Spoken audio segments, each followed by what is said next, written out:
I'd like to call the meeting to order at 6:02 on September 1st. I'm Stephanie Slysz. I'm the chair of the planning board. Do we have I don't think we have an alternate chair right now.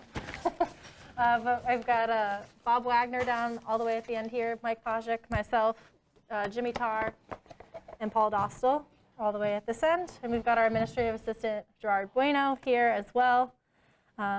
Thank you all for joining us. Our first item on the agenda, as always, is public forum. If anyone is here in the audience tonight or here online, would like to speak right now for public forum because they are not a part of the agenda tonight or speaking for any particular hearing, please make your way to the front seat here, introduce yourself in front of the microphone, and we'll do our best to answer. My name is George Bucala. I represent the estate of Paul Duga. And why I'm here is we moved there's two properties right that abut Prospect Street. And we moved the property lines a little bit to give the house a little bit more frontage. And that's what I'm here for. I had the property surveyed, and I got the paperwork in Eaton with the boundaries and a print. Is that something that we would put on the agenda? This is an A&R. Yeah. So I think you need to, talk to Gerard and get on the agenda because it needs to be on the agenda posted for the public to know what you're talking about. And then you'd kind of explain your situation, but it's approval not required. And then we'd, pending any issues, sign off on it. So now, can I give him the paperwork tonight, or? It would have to be on for the next, you can give him the paperwork and he can hold on to it till the next meeting, which is October 4th. Okay, so I'll come and see you during the week sometime, or? Yep. Okay. Office hours, my office hours, the town hall, 8:30 to 4:30, Monday through Fridays. Okay, then. I'll stop in then next week and give you the paperwork. And Yeah, you have the application? yeah, I have everything right here. Yep. Great. He put everything on a disc too. I don't know if you require that. I don't, that's not required, no. I know some towns require it. No. No. Okay. Then. Very good. I'll see you next week then. Thank you. All right, and we'll see you next month probably then. Thank you. Thank you.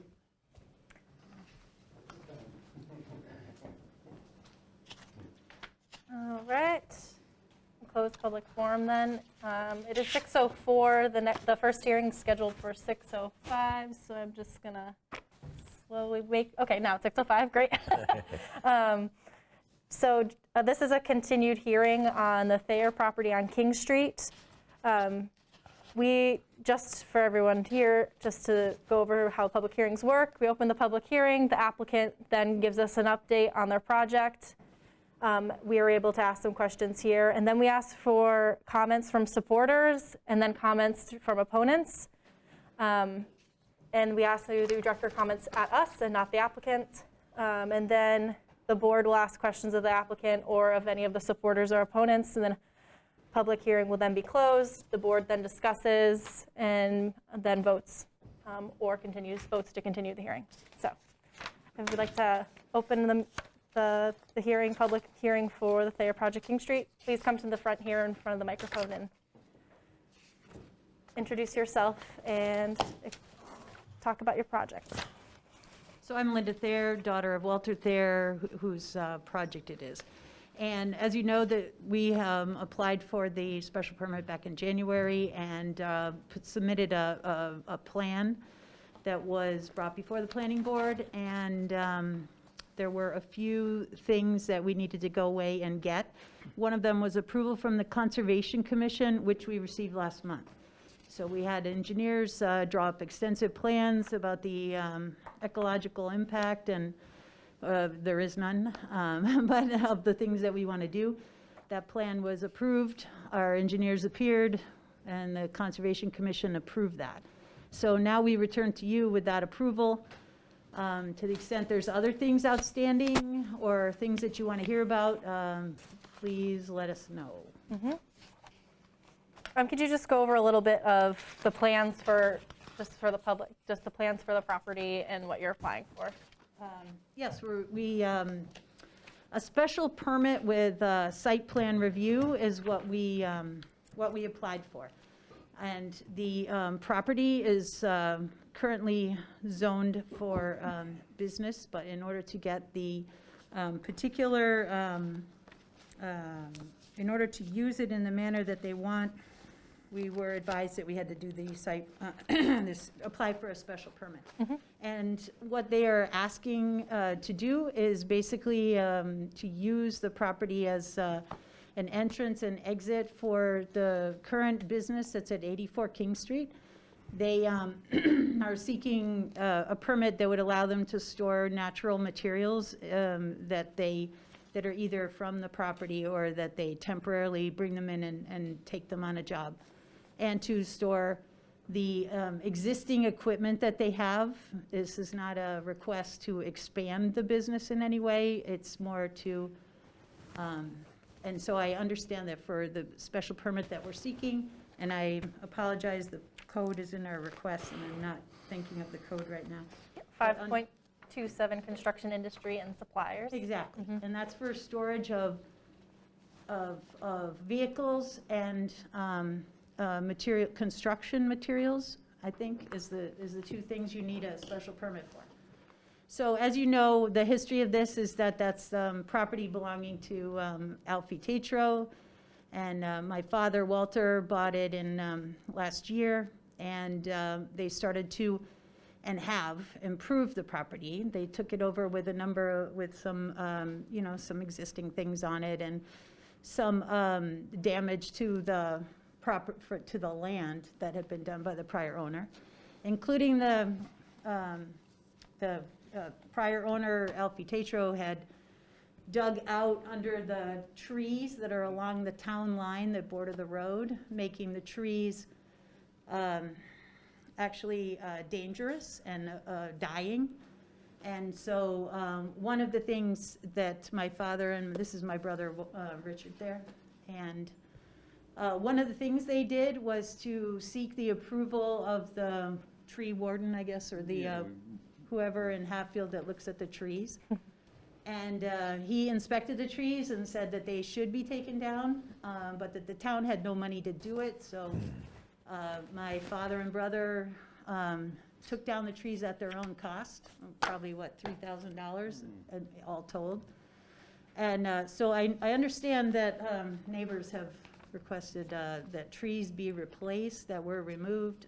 The trees were the town trees, actually, that were damaged by the prior owner. So I think, what else do we want to do? Basically, we want to store the trucks, store natural materials. The building that's there, half a building is an existing building, just maintain the existing building. And anything else? Install the drainage. Oh, right. that was So, approved. exactly. So in the plan before the Conservation Commission, as you know, well, as you may know, or we asked at the last meeting, the property does border the wetlands of marsh. But the Conservation Commission, or the engineers that we hired determined that it was the things that, where the, setback is, or the 100-foot setback is. Right.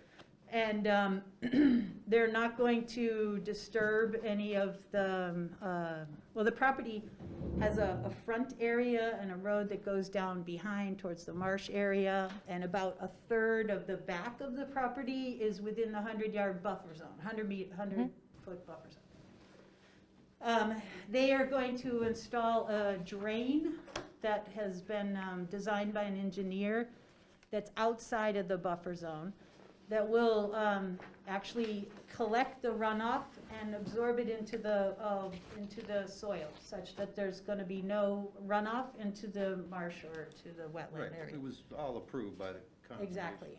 The Conservation Commission also approved the small paved area in the entrance to the property, because that is also helps with erosion, and they have redirected stormwater that runs down the hill on King Street into the continue to go along the road down the hill into the existing town waste or stormwater drain that's at the bottom of the hill. And so that was an improvement that they did, that the Conservation Commission and the engineers approved. Other than that, there's a bank along the back that the Conservation Commission inspected. That bank is going to be not removed, but just supported and molded. Enhanced, because what you can't see from the road is there's actually a rather steep cliff on the back of that the previous owner dug away from the back that you can't see from the road. But in order to stabilize the hill, they approved some molding of the hill. It's going to be a berm and just a mound. And some plantings. There's going to be natural plantings and or grass, right? The existing plantings that are all approved from the list of that the engineer put together and is approved by the Conservation Commission. Right. The area along the right-hand property is going to be the existing dirt that they took up, sifted, took out the cans, bottles, a couple of things that were in there, the leftover, some scrap metal and stuff like that. The piles that you see on the property now, a lot were sifted, right? Yeah.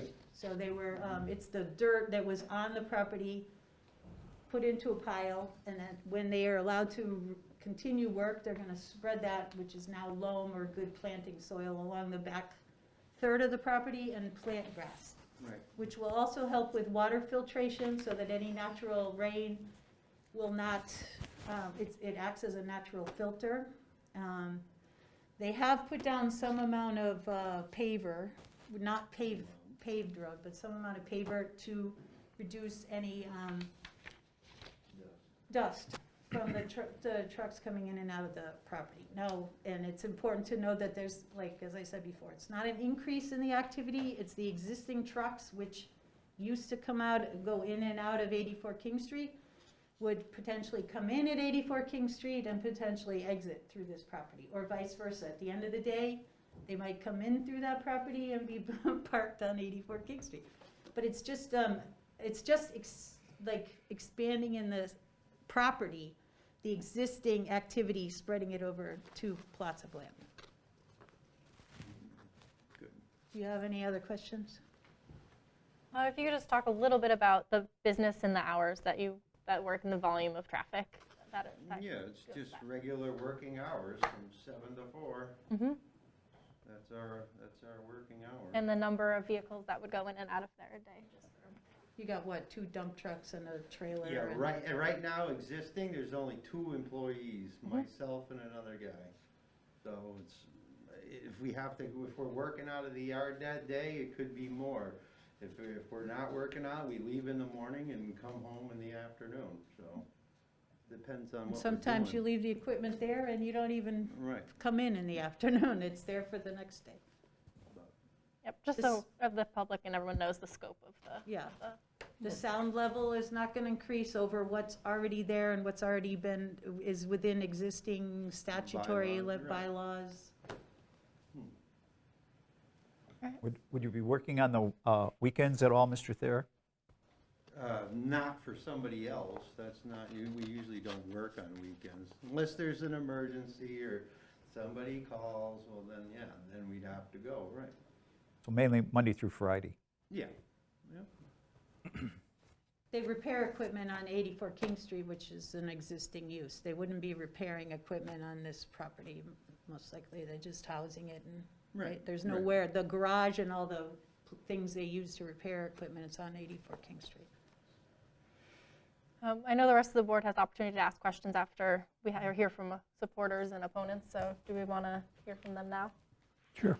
All right, is there anyone in the out in the audience, either virtually or here in person, who would like to talk in support of this project at 82 King Street? Can you come on closer to the mic, Mr. Labby? Thanks. My name is Paul Abbey. I live at 56 Bridge Street in Hatfield. And I'm not here speaking in behalf of, for the Thayers. I'm here personally for my own situation with Wally. I've known Walter Thayer for 60 years, I've done business with him for 50 years with my real estate business and my personal business. And if anybody in Hatfield should get a special permit to operate his business, Walter Thayer should get it. He's run a really nice, clean operation all his life. He's been a good supporter of the town. And over the course of the time that I've worked with him, it's been nothing but a great relationship. And when he leaves the project is done and done professionally. He takes his equipment, goes home, and doesn't leave it running for 4 hours in front of his business. He puts it back in the backyard where he should, and as they explained, they would be going in one way and out the other way, and I think it would be just a benefit for them and a benefit for the traffic that's going up the hill and on the top of the hill. And I'm all for saying you should vote to give Walter the special permit that he's asking for, and you would be the better for it, and you could go on with other problems that you have. Thank you very much. Thank you. Anyone else here like to comment in support of the project? All right. How about comments from opponents of the project? If anyone here is in the audience that opposes. I wouldn't say we're opponents of the project, so. I know it's, it's one or the other with the Yeah, public hearing, which is we're kind of. neighbors, we're not opponents of it. Yeah, so I'm Sean Hainsworth, I'm Tom Woodside, So we're- 63 King Street. 59 King Street, we're abutters. So I just had a couple questions based on what was said earlier. The special permit is only for the storing of natural materials? Is that correct? Well, I'll look at what exactly it says in our bylaws. Sorry.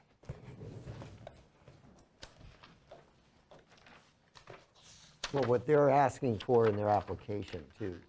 Right. So you want me to read that? Yeah, I you have it read up. that part, yeah. The storage of construction materials and equipment and the parking of vehicles. To utilize existing buildings for storage of equipment, but those are utilize the existing buildings which are off of this site. So it's the storage of construction materials and the equipment and the parking of the vehicles that they have. And it sounded like from what they were saying that they're not planning on expanding that, but just having a different area where they could park those vehicles, which both fall under that 5.27 in our table of use. And what that says specifically is construction industry and suppliers, including open storage of materials and equipment. Great, so in terms of processing of materials? That would be, We have to ask. Yeah, I think we have to ask what that, if there's plans for that. yeah, are there any plans for processing of materials? Sorry, you asked me to direct my questions to Yeah. the board. so, Yeah, To the Thayers. No, we're not gonna process. okay. Yeah, so, Let me just. Oh, yeah, go ahead. I just Yeah. want to jump in terms of the storage of equipment. I mean, you guys now currently store it in your back lot. Are you moving all of that equipment out, or some of the equipment is stored in that open yard, or what? No, we're gonna keep the material, 90% of it's gonna stay where it is behind my father's house. Right. The only reason we had all those trucks out there the other day is because we were blacktopping the backyard. Gotcha. All the trucks are back where they're supposed to be. We want them all in the backyard for the simple of power, for if I got a dead battery, Right. air for tires, fuel, all that. That's where all Gotta that's stay stored over back there. The only reason the dozer and everything's over there is because I don't wanna drive the dozer on the blacktop. Sure. So, Tears it up. Yep. that's why all that other stuff is there. Gotcha. And we ran out of room. Okay. That's basically what happened. yeah, and I would say, we're not opposed to the project. We just are, so you've all read the letter that I submitted, correct? Yes. Yes. Okay, good, so I won't bother you with reading it again. I think, so in terms of the growth of the industry over time, so they obviously are doubling their footprint with this, and so what, I know you have no plans for expanding now, but with the additional space, there would be the potential for expanding down the road. So what recourse would we have if the business were to substantially increase over a period of time? Depending on the conditions that are set in the permit, and then also you could, reach if there's any sort of permit violations, if we put some sort of restrictions in that. So will the kind of way. permit specify limits related to their current volume of business? It could. We've mentioned that in past permits as conditions. Okay, yeah, so that would be, we don't want to say no growth, obviously. Business will grow and expand according to, the requirements that are placed on them, but we would not, we would want to put some kind of limit on a significant increase of business in the permit if possible. The other thing, I think the main concern that we have is currently just the appearance from our perspective, which has nothing to do with the lot. They've done a nice job cleaning up the lot. It's just before with those large trees, basically what you saw was the large trees. And it was a quote-unquote farming lot, although we know that Alfie used it for all kinds of purposes. But what we're hoping is that, so there's a couple pine trees that will probably take a number of years to mature. I'm not an arborist. And then just some stones that have been put out. And what we'd really like to see is more of a natural screen so that the appearance is similar to what it was previously. So I think it's really just a question of we have a clear view of a clean construction lot right now as opposed to a blocked view of a mess. So it was definitely a mess under Alfie, but we didn't see it. So that, I think, is one of our main concerns, is just trying to address with some kind of natural screening, and something that I mentioned in my letter that won't take too long to mature, not 5-10 years for trees to mature. That's another concern of ours. I mean, building on that, I think there's lots of examples in mixed-use residential and business areas where businesses have been granted permits or grandfathered, where, the property owner will make some remediations for barriers for sound or for visual, so neighborhood, for safety, for a variety of reasons. Those are, can be seen in lots of places, in lots of towns around the country, and certainly in Hatfield. I mean, Mr. Thayer's property is beautiful now, but his house, you can't, when we moved in 3 years ago, we couldn't see anything. He has a construction business. You would really never know it, because he's done a great job of putting antique farm equipment and other things around it. Certainly, many of the trees have matured over the many years that he's been there. We don't expect it to look like that, certainly, but is there anything else that could be done so that it, it blends in with primarily a residential neighborhood up and down King Street? Yeah, that's why it's an opportunity to have the butters notified for these types of Right. hearings to, voice concerns and make suggestions that would make it more amenable in the neighborhood. I mean, for us as property owners, we don't have a business there, but we have a real estate value that we pay taxes on at a full tax rate for, the neighborhood that we live in. So, that's the concern that I have, is our property going to be devalued over time or immediately by, being across the street from something you could see visually that's now a business like that versus before it looked like a residential property. Yeah, and so just two other quick points from my perspective. So I don't think this is an issue, but because I don't think the Thayers are going anywhere, but we don't want that permit to be transferable. We don't want some larger excavation firm to buy out and then have that permit. So I'm not sure if that's possible to say that the special permit is limited to the current owners. I'm not familiar with zoning law, but that's a concern of ours as well. I want to build on that. There's one other thing. There's another open lot that the seller, Alfie, I believe it's still his lot? Yes? The horse lot, yeah, which I believe is not a business lot. I think it's just a buildable lot, correct? Correct. That's If I'm, yes, Yes. if I, It's owned as buildable, not as a business. yes, yeah. Yeah. It's On rural residential. residential. Right. Yeah, we don't want to see it go any further, clearly. Right, like if that parcel, that we're talking about now wasn't zone business, then we wouldn't be they wouldn't be here really today to talk to, it's the fact that it's own business, they're allowed to have. And the only fine other with that. point I'll say is just that the structure that's back there right now is a total mess. I mean, the old thing that Alfie nailed together. And honestly, I don't have a problem if On they that want lot? to, on the lot, the old sawmill building. I don't have, honestly, a problem if they want to replace that with a structure that's actually built properly. So I know that they're not allowed to build a structure on the lot. That's less concerning to us, that they have a proper structure to store things than simply screening the view and making sure that it, in terms of as we mentioned, the hours of operation, the noise for a residential neighborhood. But I'm not opposed to them replacing that building that Alfie built was something more reasonable. That was a sawmill building? That's what he used it for, yeah. And that's it, those are my comments. Do you have any more comments? Nope, that's, All right, thank you. Yep. Is there anyone else here in the audience that would like to speak as an opponent of the project at 82 King Street? Or 84 King Street? All right, board, and ask any questions of opponents, supporters, or the applicant? Well, do we want, yeah, I'd like to just ask the Thayers if they would like to comment at all on what's been said, but, you know, just in terms of answering any question that came up. Yeah, I have a couple of comments. First, do you know if the special permit comes with any restriction on transferability commonly, or is that would have to be something special written into the permit? Like, what is the common? Are they commonly go with the property, or do they commonly not go with the property? It really depends. I mean, I think we recently, for example, adopted a special permit that was specific to the business and the current owners, because it was we had to vote to continue a pre-existing non-conforming use, and we felt that given the circumstances that it would be unique to that business owner that had come forward.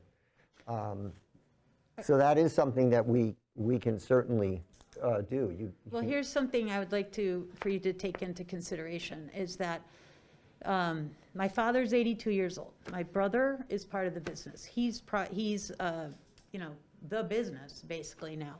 And the existing property is currently titled in my father's name only. So if there were to be a situation where Richie ended up with the property or transferred it to Richie in a short period of time, or next week, or in a couple of years, or 10 years from now, I don't know. But I would ask the board not to put in there a problem for the continuance of the family business. And I would ask for that consideration. Yeah, we fully support that. We fully support it being transferred within the Thayers. What we don't want is to sell it to Excavator or us or some third party, so, yeah. I also know that the abutters have asked for some potential limits on the expansion of the business. I'd like to say that, you know, my father and brother have operated this business for 55 years at the same rate. So, and they've been trusted to maintain a same level of business, and that's what we have said that they're going to do. And I'd like that same trust from the committee when we're doing this permit. I mean, they're asking to put in down the road limitations, basically, on what we've shown and said we have no intentions of doing. And so I'd like that consideration. What was the other one? You know, it's in terms of the screening of the property. They're willing to look into that. And to, but, you know, it's funny, they say they love the way what Dad and Richie have done with our current property, and that it's always looked nice, and they moved into a property that looks really nice. So I'm a little surprised that they don't trust that given time that Dad and Richie will make this property look just as nice. But it's the, you know, on a timeline, or forcing it to do something on a timeline when that's not, you know, putting in trees and vegetation and things like that. There's appropriate seasons to do that, or else it's not going to work. You know, and they may think that, you know, arborvitae or something looks like the farming community, but the pine trees that are there are actually what is the natural habitat of the property. So I'm just saying, they have every intention of adding trees and things to the property to increase the shielding. I would also say that that strip of land that's currently there is town property. And there's a process for our neighbors to go through and to submit an application to the town of Hatfield to put in trees on any town property. So the town of Hatfield could budget for trees on the town property. And they can file permit. You can do that up on your road too, and ask the town of Hatfield to put in trees to shield your view, if that's what you're concerned with. All right, any other questions right now for I think applicants? Walter's got a question. Oh, yep. You want to stay there, Dan, or stay this way? Excuse me, I'd like to make a few comments. Can you all hear me? Yes. Okay. I don't think it's fair to have a board, your board, try or suggest, at their suggestions, try to reduce the value of my property. Now, the selectmen and your board, I think, are all pro-business, or Hatfield likes business, encourages business, but don't try to restrict what you do have. And that would be, if you put a restriction on my property where I can't sell it or to another construction company in the event that my son wants to retire, I'm gonna be gone. But the idea is, I don't feel that that's fair from a board or from a town. And by the way, that building there that I tried to fix up best I could, replace some boards so they wouldn't have to look at it, was built illegally there, 2 feet over onto my property. And so there was nobody complaining when Alfie Tatro did this, so, you know, let's have a little consideration, and I'm just appealing to the board to use some common sense in your judgments. Thank you.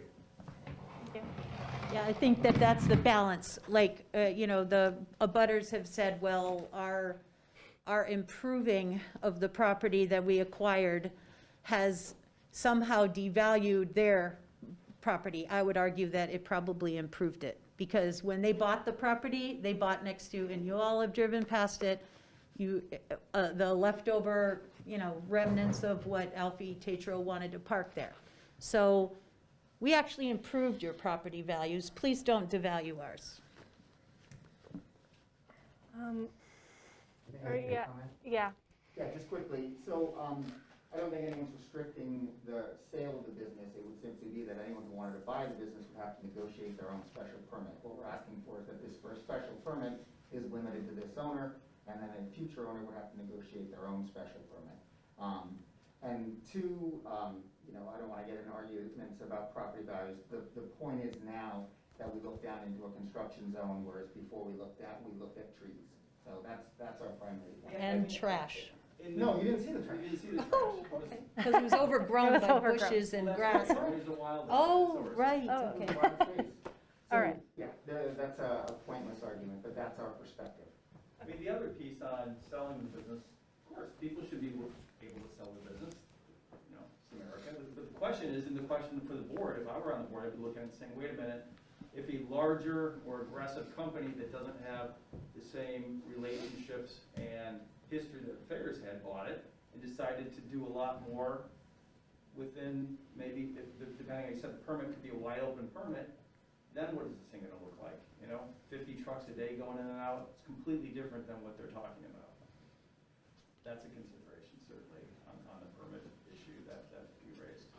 Okay, we'll accept a limitation that there's not 50 trucks parked on the land, or 50 That's trucks. That's a wide end of the Yeah. bookend, okay? So the spectrum is what, that's what we're trying to get. It's ridiculous. All right, is there any more, before we close the public hearing, this is opportunity for the board to ask some more questions to the applicant or any of the opponents, or? Well, we can do that once. I'd just we like We to do close that the after we meeting, close too. it? Okay. Yeah. Paul wants to make a comment. Oh, I'd we like can to ask make a the comment. question. I've spoken to a number of people that served on previous boards, Board of Selectmen, Planning Board.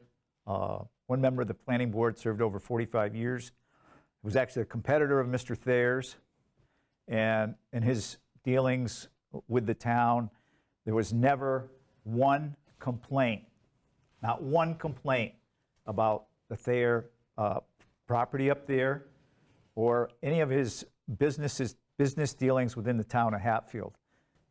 To echo what Mr. Labby said, that he has always done an A1 job for, I've had him, I personally know of, my son had some work done at his property, a horse farm, and they were very satisfied with the Thayers and their project that they did for them. So I'd just like to echo those comments for other members of the board. There's never been any complaints, and I talked to several former town officials, and he's run an outstanding business for the past 55, 60 years that he's been here. Any more public, we can still speak after, but any more Okay. public comment? Otherwise, we'll close the public hearing, just to keep us moving. We still have opportunity to deliberate and have, and talk. I'll move to close the public hearing. Second. All in favor, any discussion? All in favor? Aye. Aye. All right, public hearing is closed. Now it's the board deliberations and talking, and can still ask questions to applicants, opponents, and supporters.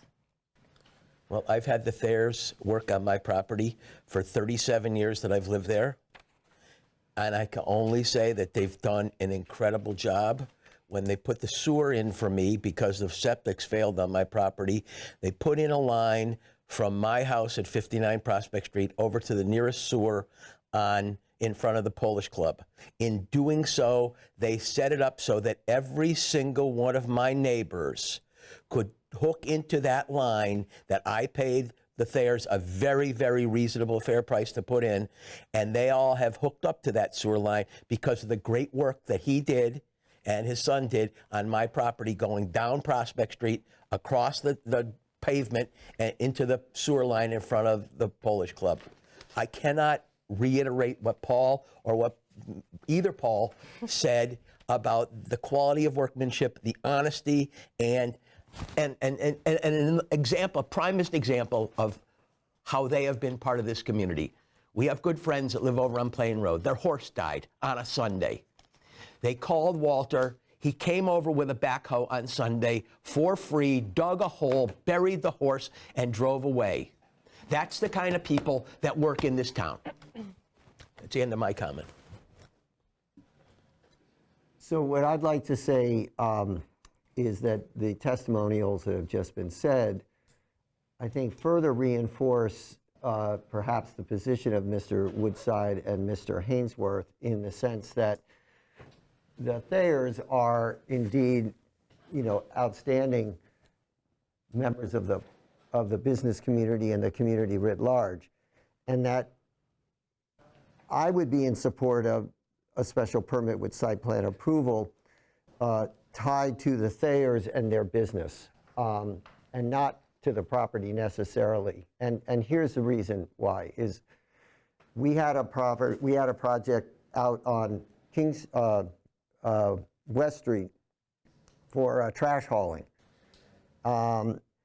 We gave the permit at the time to the property, and to a local business, locally owned business. It was sold to a much larger organization who really should have come in to get a special permit and site plan approval reviewed for their purposes. They sort of ignored that, and they did not operate the business the way the previous owners did. They were not local, and they didn't have the care and the concern that a local business would.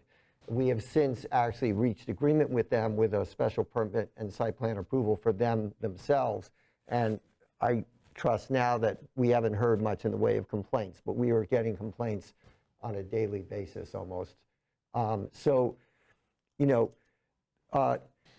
The Thayers and what they're doing there is great. We can't just assume that that will be the case for someone who doesn't know Hatfield, doesn't know the neighborhood, but buys from the Thayers, and would presumably try and sell it to someone who you trusted, but you can't guarantee that. So the request that they then at sale come in for a special permit allows the community to then sort of revisit, okay, how are things going? Things have been good. We don't want to see this get expanded to 3 times what it was when the Thayers were there. That's why tying the special permit and site plan approval to the Thayers, in my mind, makes sense. Okay, I would just ask that you think carefully about how that's defined, because ownership, yeah, I understand. Well, my Yeah. nephew Yeah. has Yeah. also been in the family business. He's currently, you know, working union Yeah. construction jobs, but it's not inconceivable that he could return to work with my brother, you know. He's still a family member. He's still a family Yeah. member. So I, you know, while the business is currently Thayer and Son, and the property is in the name of Walter Thayer only, you know, please take that into consideration. Yeah, and just the nature of kind of this business plopped in a residential neighborhood, I also feel like is another reason to potentially tie it to this current business as opposed to the property itself. So I have a question, though, about the vegetation. We have, this board anyway, has consistently looked at vegetative screens on projects, particularly those that, because as you well know, in Hatfield, there's a lot of business zones intermixed within rural residential areas around town. It sort of memorializes historical businesses that existed many, many, many years ago when perhaps they were out in the outskirts of town and town has sort of grown around them. So it's not uncommon for us to require some kind of vegetative screening.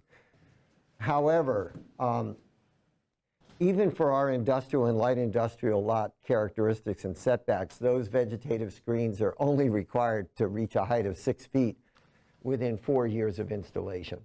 But you can't ask somebody to put in mature trees. I mean, we don't even do that out here in the town park. You know, it's prohibitively expensive, and from what I understand, it's the risk of death of those trees is higher than growing something. And that's not to say that you put in a conservation, civilian conservation corps, tree that's about this big, but rather you put in something that's reasonable. I agree with the Thayers. I mean, arborvitae, I mean, yeah, they provide a pretty quick vegetative screen, but they're not native by any stretch of the imagination. They are not native trees. Rhododendrons are green all year. Pine trees, particularly if they're maintained and don't grow to the point where they're just a large trunk with treetop. But I would be in support of additional vegetative screening here. We require vegetative screening on almost all of the projects that we do, and many of those are, like the one we're going to review later tonight, is not only, that's within state-owned land along the highway there. I mean, it's not inconceivable to have you put in some small trees that would then grow, but at a reasonable rate. I mean, as I said, even for our light industrial and industrial, we're not requiring mature trees. We're requiring height of 6 feet within 4 years. Well, I just want to comment and say, yeah, I'm not an arborist. I don't know anything about trees. I just put arborvitaes because we have some and we see some. So if the standard is 6 feet in 4 years, that's fine with us. So that's more my ignorance of trees and the way things work than anything else. We would appreciate the vegetative screen. Yeah, and the notion of having an evergreen. I mean, look, the Wickles on the other side, their trees have probably been there for, 50 years, but they're gigantic evergreen screen, and they hide everything that basically they have in back of their, their business. You can't see anything, right? This is an example on the other side of the prospect. Any other comments on maybe the potential, the noise on the site, the request there, or any other potential questions or concerns we have? We're complying with the whatever, there are Bylaws. noise levels in Yeah. the current permit bylaws. Mm-hmm. We comply with those. We're fine complying with what's already in the bylaws. I mean, typically, we have required hours of operation within the special permits. Those are also in the bylaws. yeah. Hours of operation, Right. which we comply with.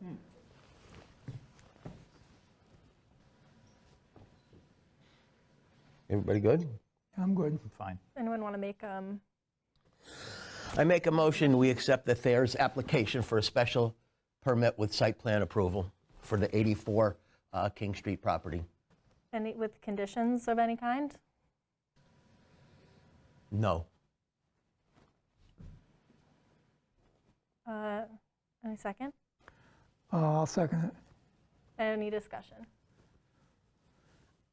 I'm open for people to suggest conditions, but I kind of agree with Bob on the conditions of getting ourselves in a situation where, because, you know, you all might not be around but I don't know, like 30 years from now or something, and they do want to sell or retire. I don't know. I'm always, because then we have to deal with the problem then, and something we didn't even foresee if they were to sell it to a larger company. And given the fact that it's a business plot really plopped down in a residential neighborhood and near, honestly, a very, very sensitive habitat in the back with the pond, I don't think I could vote on it without any conditions.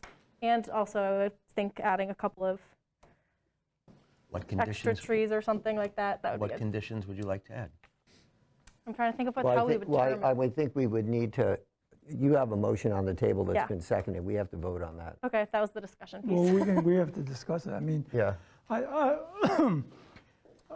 I don't see where the arborvitae piece would come in if you have a tree belt and the town is responsible for that, for those trees. Why can't the town of Hatfield plant some new trees that obviously will take a while to grow, but why are we putting the town's problem that the Thayers have corrected, that Alfie messed up, why are we putting it back on their shoulders?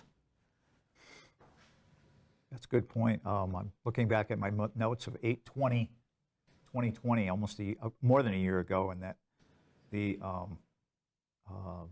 Phil Genovese, who was the director of Public Works, authorized them to remove those trees because I have in my notes that they were rotted and in danger of hitting the power lines. So at the direction of the town, they took down the trees. So they probably would have to take them down at some point when they got too close to the power lines anyway, And maybe. they did it at its own expense. Right. Well, that's Well, they the could, town's responsibility. but they could plant trees within their setback, beyond their setback, beyond the town line. No, the trees were in the town. No, not the trees that, in other words, at some point, that property becomes yours, right? And there could be, out in the front there, right? At some point, the town-owned property only goes so far back. And then it's your property. So there could be some vegetation planted when it becomes like right on that property line. Yeah, but the way it's shaped right now, the elevation changes are too drastic. The way we took it. And to put the trees down on the lower level makes no sense. You'd rather have them up on the higher level, closer to the road, where then they're more effective. Yeah, the way Put we it took that it, and part of the reason why the trees were defective and rotting is that Alfie had carved all the way up to the town property and probably over onto it. So that there's the town property, and then it was, There's a 8-foot or 6-foot elevation change. right, That got taken away, so we put a retaining wall in there to save the embankment, and the trees already had gone by. right. We could So- put 5-foot trees 8 foot down, but I don't think Yeah, that would Right. solve the problem. It's- The only strip it left is town property. If we really have to put the trees, or the town's gonna help us put the trees, well, then It'd be they on should town go property. on the town property, just over the line, on the town property would be the most effective place to put the trees. So Then we're that's, putting them on town property. Then, They need a permit to put them on the town. yeah, Well, and either then we one. need to pay for that, but, Well, the town does have, I don't know if that's in a historic district, the town does have funding through the Community Preservation Act to put in, to replace, restore the trees. Well, that- replace the shade Okay. trees. we'll Totally commit on to board with applying that. for the funding to replace the trees, the town trees. Yeah. We'll do that, Yeah. and we'll wait for it to be Yeah. approved, and then we'll put in the trees. Yeah, We will commit to doing that. that's fine. All right, there's any more discussion on Jimmy's motion of approving without any restrictions? Yeah, I think we should put some restrictions in Okay. regards of So we'll have to like vote. hours of operation. Well, we We adhere We to the already bylaw. comply with We that. comply with what's in the bylaws. Like, is it going to be more Right, restrictive but we than the just, no, we bylaws? just have to, No. we just have to set it down in the document. But under 5.27 and other operation, for the business, I'm sorry if I'm not quoting it exactly, but for when you're zoned business and operating under that, there's already hours of operation and other, and noise limits and a few other limitations. So the question is that a redundancy for us to put it in there when it already exists in the, Right. It's a redundancy if it's the same, but I would argue that you check because it shouldn't be more limited. Well, we still need to vote on the motion that's on the table. All right, all in favor of Jimmy's motion? Aye. Aye. Wait a minute, this motion This is, motion is just approving without any restrictions.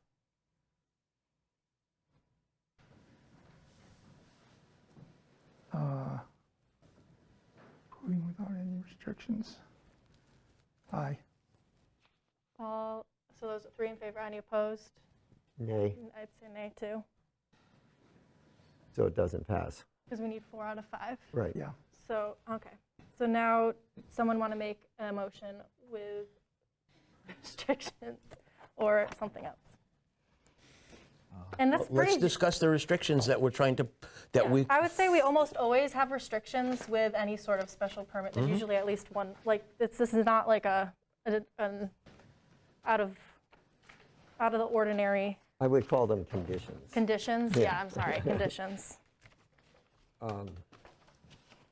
Well, I would suggest, and if we don't need to put this in a motion at the moment, that we consider a condition that the special permit and site plan approval for this project go to the current owners and the Thayer family, and not run with the property.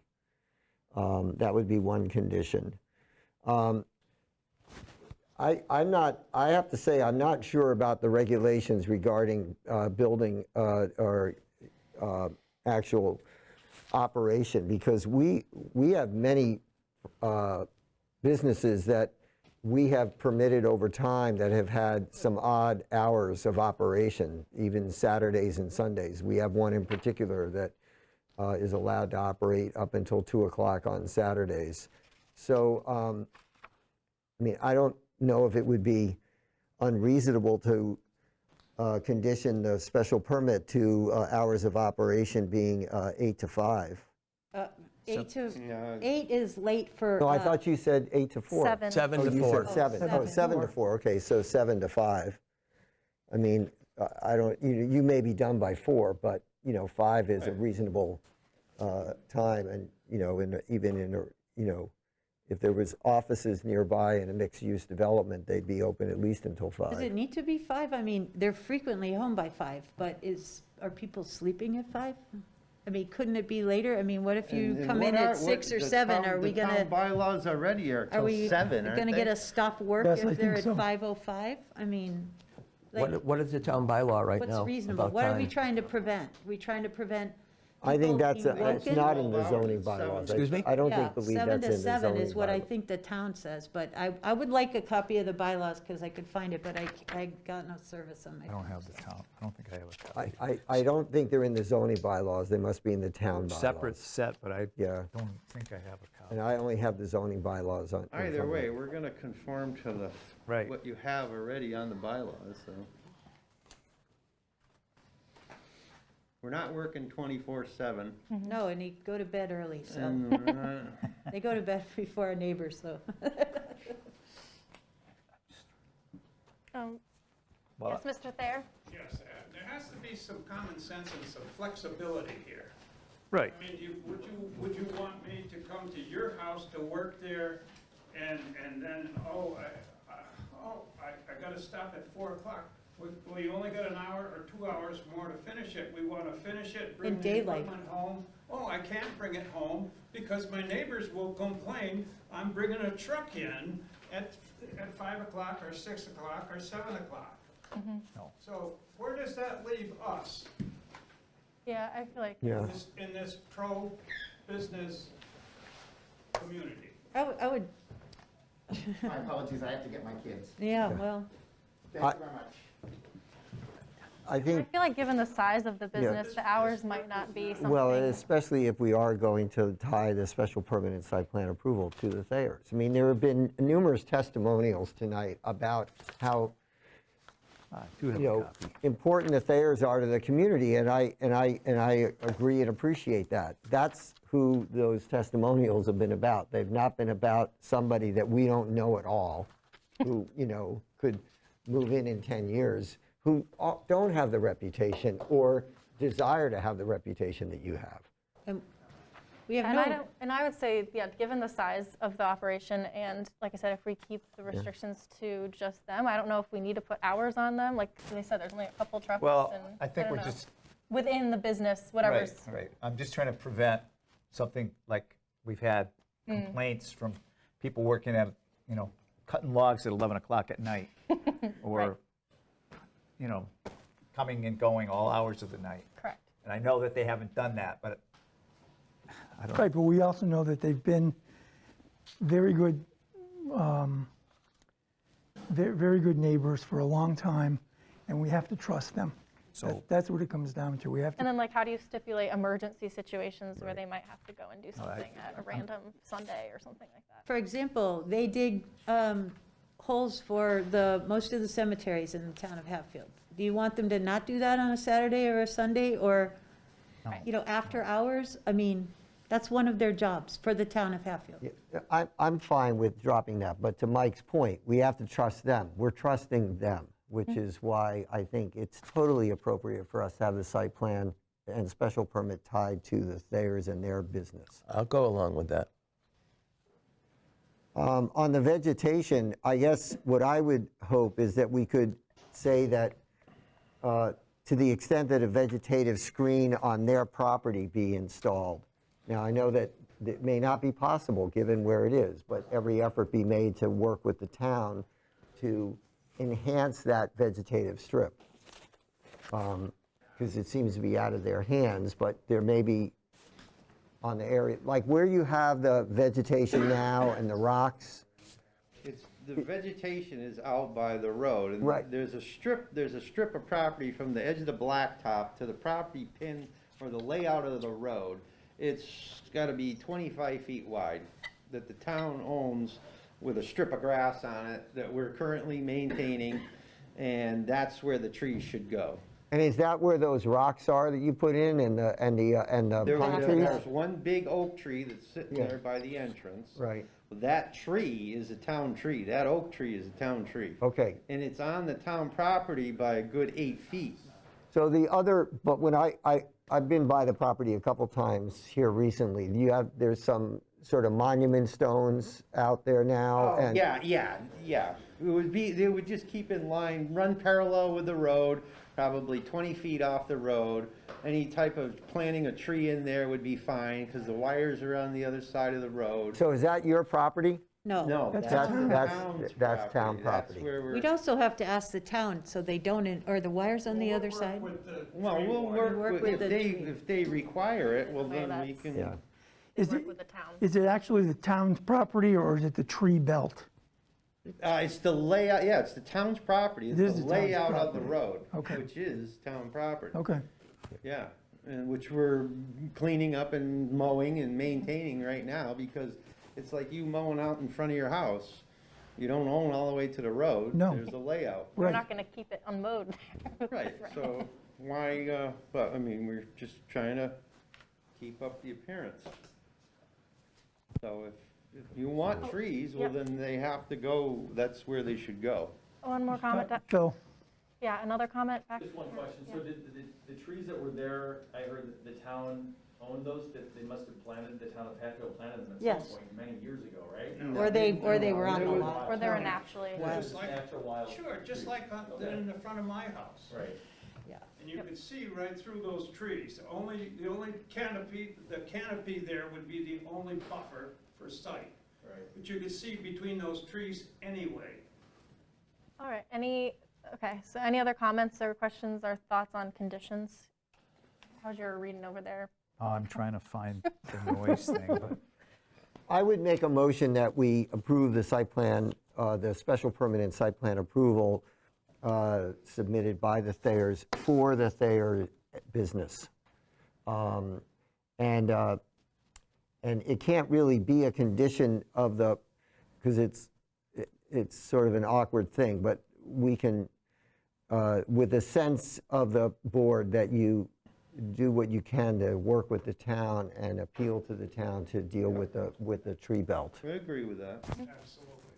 So it's, you know, that, it's sort of hard to have that be a condition of the permit, but rather a sense, you know, a sense of Congress, a sense of the planning board here that that would be something that you would work with the town to do, because it is town-owned property. So it's part of what would have been the layout of the road, too. Correct. Yeah, Mr. Woodside? Just one last Yeah. comment, you know, I mean, when the work started last summer, there was a lot of noise. Now, I understand that was because you guys are cleaning up the lot and all of that, so, you know, in terms of hours, I mean, you know, sometimes we're sleeping at 7. If we have, you know, work late at night, maybe we get up at 7:30 or 8, but if, you know, waking up with clunking traffic and tractors at 7 in the morning or 6:30, is that really fair? I mean, you know, that's a question, but maybe they're not going to be doing that. It's trucks running in and out aren't that loud, but when there's a lot of dump truck noise and heavy construction equipment noise, you know, that reverberates across the street pretty easily. And yeah, There's technically, another child at another home who's disabled. I mean, I don't know what their situation is. There's young kids in the neighborhood as well. like the noise is not supposed to start till 7 in our noise ordinance and the bylaws anyway, so Right. like, any sort of noise that would go with the business isn't allowed usually until 7. So that would be in your right to complain to the zoning enforcement officer about that if that was an issue. But I understand your concerns around that. Also, like, I'd rather not be a complainer Yeah, about it. no, Let them do their thing if, you know, they're gonna take Yeah. care of the business. I mean, I also have, trucks driving by my house really early in the morning. I have an enormous amount of trucks driving by my house before 7 o'clock in the morning. Oh, you coming. mean like Amazon delivery? Oh, no. FedEx ground? Businesses actually in the Amazon, community, For actually. example, they No. make like 10 stops a Trash day at some houses in trucks. the neighborhood. I'd like to Close make trucking, yep. a comment that this is Hatfield is a right-to-farm community. That too. And I think that the Thayer's portion, they're not farmers, but they're minuscule compared to what is going on in terms of traffic in the town. I happen to live on Main Street. Some nights there's 10, 12, 15 trailer trucks going by, one after another. They're going by all night, day and night, 24 hours a day, 7 days a week. Sometimes they get lost, and I've had to go out there with a flashlight because the guy's trying to make a U-turn down towards the meadows. So their traffic impact, based on a 2-employee business, like I say, is minuscule compared to the other traffic in this town with sprayers, tractors. So Yeah, those- Trucking companies. Yep. Two in that redirect, there's plenty of them who've got lost from Montreal drivers. we live on a pretty quiet street, trust me. Really? Does anyone want to make a motion for this, please? I'll make a motion that we approve the special permit and site plan approval with the condition that the permit and the site plan approval be to the Thayers and the Thayer business for this site. I'll second that. Any discussion? All in favor? Aye. Aye. Any opposed? All right. And that we hope that you'll work with the town and Phil. And as I said, I don't know if that's technically a historical district, but there is funding for historic districts within town. We'll look into it. Yeah. Thank you. Does that also mean there's stop work orders lifted? If I they're think doing there's no a certain number of days for someone to appeal, right? Yeah. And then, There's a 20-day appeal for any special permit, It was limited.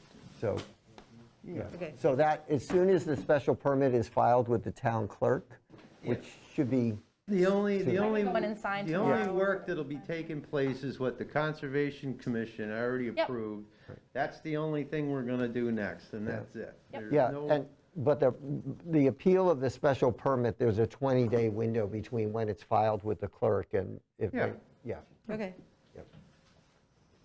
Thank you. For your Thank time. you. Yeah, Thanks for coming so many times and the patience to see it through. yeah, thank you.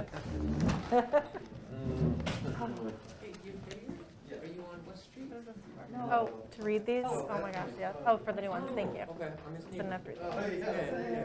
What is it? Just reading the hearing notices. I didn't have to with the Thayers because it was continued. Oh, I gotta sneeze. Where is this? Oh, excuse me. Bless Right you. next to this property. Yep, the hunting cabin, You that's all know, wooded. the little, there's I a, don't know about this hunting cabin. yeah, it's a little, it's not a hunting cabin, actually, it's Lydia Zish's, or Lydia Slysz's, no, your Slysz. Nope. Zish's uncle lived there. I used to buy kindling from him. That was his house. Used to buy what? Kindling. from him. Really? He had a Christmas, this was a Christmas tree operation. Now, where This is exactly? the Engleharts are right here. Yeah, that field Now- is right there, Rock Right, Road. so if you're looking at the Englehart's property, and there's a big field to the left where the kids used to play t-ball, Right. where are we talking? Okay, so then across Rocks Road, there's another big field. Yep, Okay, then woods. Where the tree line It's where the starts. tree line starts. It's right in there. Most of these trees on the front portion of it are overgrown Christmas trees. oh, okay, Oh, really? That's funny. Yeah. All right, let's get going on that's this. this one? Okay. All right, That's this time- project? Yeah, that's the informal discussion that Okay. we're going to be having at the end. So Okay, okay. This first, we're going to be talking about the parcel next to that, which is 117. Oh, okay, so it is next door. Yeah, it's right next door to it. Gerard It's printed me right- this. Right 117. there. Is Gerard here? Where these guys want to go. Yeah, right. Okay. Gerard, you printed me the Need same papers. notice. I need the one for right now. So now I have to wait. 117.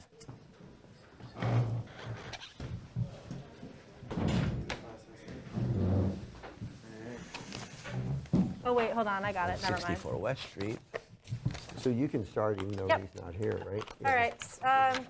Hi, everyone. Thank you for your patience. So, as we typically, I guess, time to do is running a little late, right. but thank you for your time. We are going to open the public hearing for the special permit hearing for 117 West Street. I'm now going to read the meeting notice. The Planning Board of the Town of Hatfield will conduct a public hearing on September 1st, 2021 at 6:30 PM, or more like 7:10, at Memorial Town Hall, 59 Main Street. Applicant is seeking a special permit with site plan approval from the board pursuant to Section 5.27 of Hatfield zoning bylaw. Applicant would like to construct a commercial office and workshop at 117 West Street, Assessors Map 216-3. The complete application is available for inspection at the clerk's office in Town Hall during office hours. All right, now it's time for the applicant to go over their plan and describe the project and with any specific requests or waivers of the board regarding the project. Then we're going to have anybody comment in support of the project, anyone comment in opposition to the project, and then we'll close the public hearing, discuss, and vote. All right, hearing 2 of 3 tonight. Let's go. Please introduce yourself. Welcome. Sure, my name is Andrew Bone. I'm a landscape architect and principal with Place Lines. I'm here with John Blowers, principal of Skids Builders and Excavation, as well as Wind River Properties, who is the owner of the site that we're here to talk about tonight. So the site currently has an existing single-family home on the site. It's zoned light industrial, and the proposed project would include a Class 1A office space for Scapes Building and Excavation, as well as some rental space associated with that, associated parking, and as you mentioned, a workshop out back, screen behind the building. The project has been through the Conservation Commission already. It's been peer reviewed through the Conservation Commission as well. It has an extensive amount of stormwater management using low-impact development strategies associated with rain gardens, porous asphalt. And it really is intended to showcase the works that Scapes Builders and Excavation does in the world of ecological restoration, as well as their sustainable building technologies. The site entrance as proposed is a two-way entrance into the front parking lot, which has a proposed vegetated screening along West Street. It has a bypass to an employee parking for Scapes Building and Excavation behind the building. And then a large screening area with the workshop behind, and a proposed gravel parking area as well. The plans that I believe everyone currently has in front of them still have a proposed septic system beyond the proposed workshop area. We'd like to keep them in the plans just in case the extension is slower than the construction, but the intention is to not need to build the septic system and tie into the sewer extension that's going down 5 and 10. The proposed building itself is, well, John, maybe you could talk about the building specifically, and then I can jump into the site and landscape, if that makes sense. Sure. The intent, kind of that two-story portion, which is that rectangular part to the north on the site plan. The intent is for that to be Scapes offices.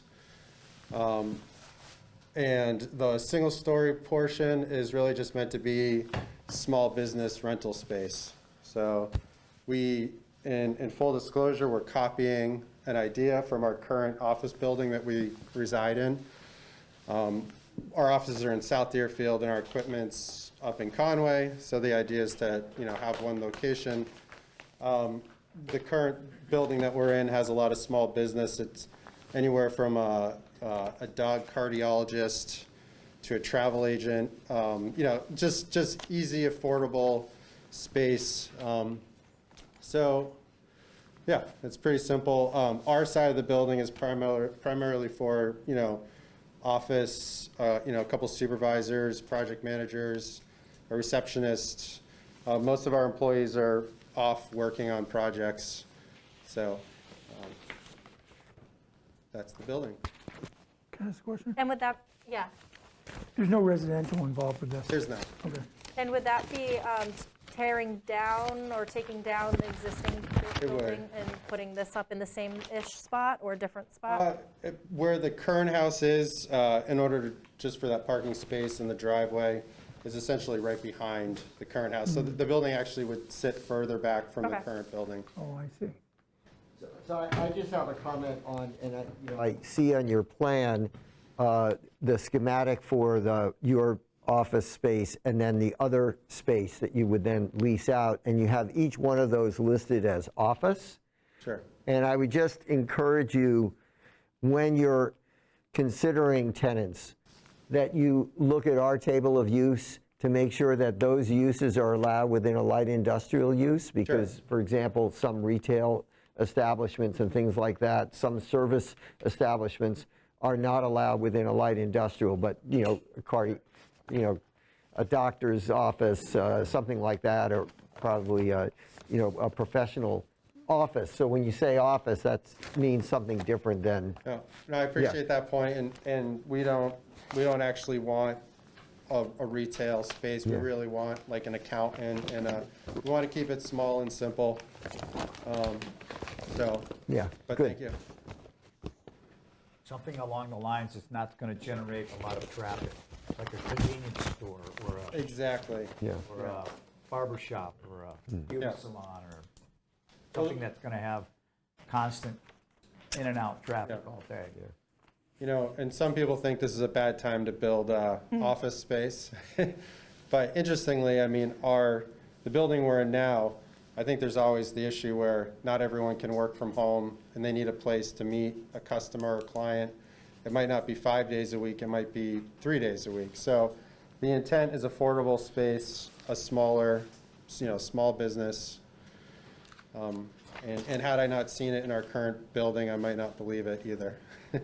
So, And it certainly is the intention that any of the leasees would need to get a permit for their business in front, through the town of Hatfield as well. So Right.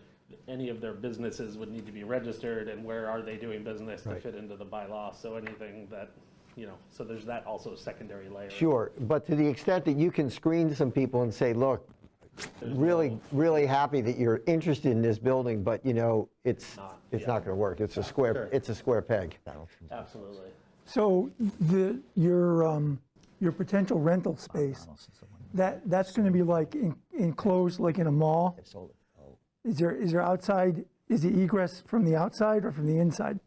The internal circulation of the building itself has a main entrance for their And then there's this. rental space. with Yeah, a- okay, I with see, a yeah. separate hall. Yeah, that's what I see. Okay, So they Yeah. won't each individually have doors to Right, the yeah. outside. Right, okay. Which is very specifically intended to not allow for A lot of, doors. yeah. Yeah, yep. Let's see what else. We are not requesting any waivers. I feel like we've gone through this so many times, Yep. so I want to make sure that I didn't gloss over anything, so I'm happy to answer any additional questions. I have a question. Sure. So I am looking, can you give us the other view? Sure. The north-south view? That's the east-west view, yeah. So this is your north-south view. Correct. And maybe just for the folks on TV, if you could point out the south view. Sure, Which so I- the southern view of the building, this side, will be this elevation here. Okay, good. And So- the- Yeah, so the one thing I was a little surprised by, although we're going to be talking to someone who's interested in putting a solar array on the property to your north, is that I don't see any solar panel opportunities on here. Are you thinking of putting them in on that south side there? that's actually exactly why that roof, that's a full south-facing roof. Yeah, okay, So that is intended, and, one of the primary heating and cooling is heat pumps, so we are intending to, we just didn't, this is a pretty basic rendering at the moment. okay. Well, good. Well, that's good to hear. I would like them to speak a little bit about your, the vegetative buffer that you're going to put in the front. Sure.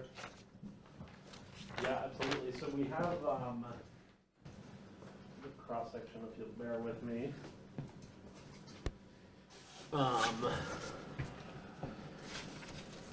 So the distance in the setback, the highway right-of-way here is significant.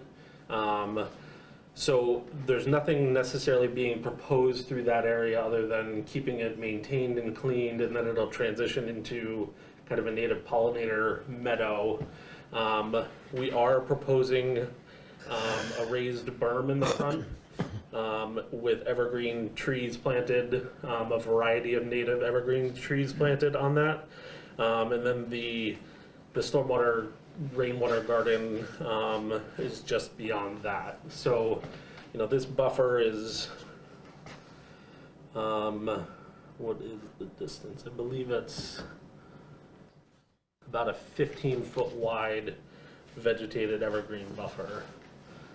So I was driving, I drive by it almost every day, but I went out of my way today as driving by RK Miles, and then not the Stiebel Eltron, the old Stiebel Eltron building, but the new one, which is immediately adjacent to RK Miles. Yep. If you can do anything even 3/4 of as nice as what they've done there, I mean, it seemed to me from looking at your schematics that that's what you have intended. Yes. If any of you have been by there, it's just, I mean, if King Street could look that good, we will someday have a King Street. It'll be called West Street. But if our West Street could look as good as what RK Miles has done and Stiebel Eltron, and hopefully what you all will do, it'll be a gem of a road. Well, I'm biased, and as a builder, the materials we're using on our building and the landscaping, I would argue, is definitely as good. Yeah. If, you know, Well, yeah, and I'm gonna be biased again too. There's a much more diversity in evergreens. Yeah, I'm proposed, talking about as you just but drive sure. by in terms of, Absolutely. it's just, you know, the It's tucked away. density is tucked away, it's green. Sure, yeah. Now, of course, it's been very wet this year, but Absolutely. Aesthetics are really good there. yes, yeah. We got it. that's the goal. Yeah. That is definitely the intention. Can you talk a little bit more about just the scope of your business? And I know, just for the sake of the recording and the public hearing this as well. And just like the traffic implications, how many people will be parked on Oh, this that's Bob site and Donaldson's that old kind of thing. house. Yeah, so, No. so This is we're, Chestnut Street? Hey, you guys are on mics. Sorry. it's okay. We're a general contractor. We do have carpentry and excavation in-house, so, in terms of our business, you know, we have just the management side of the business, which is the main office, and we do have a storage component for our tools and equipment, which is what the Outback is for. Like I said, it really is storage. It's,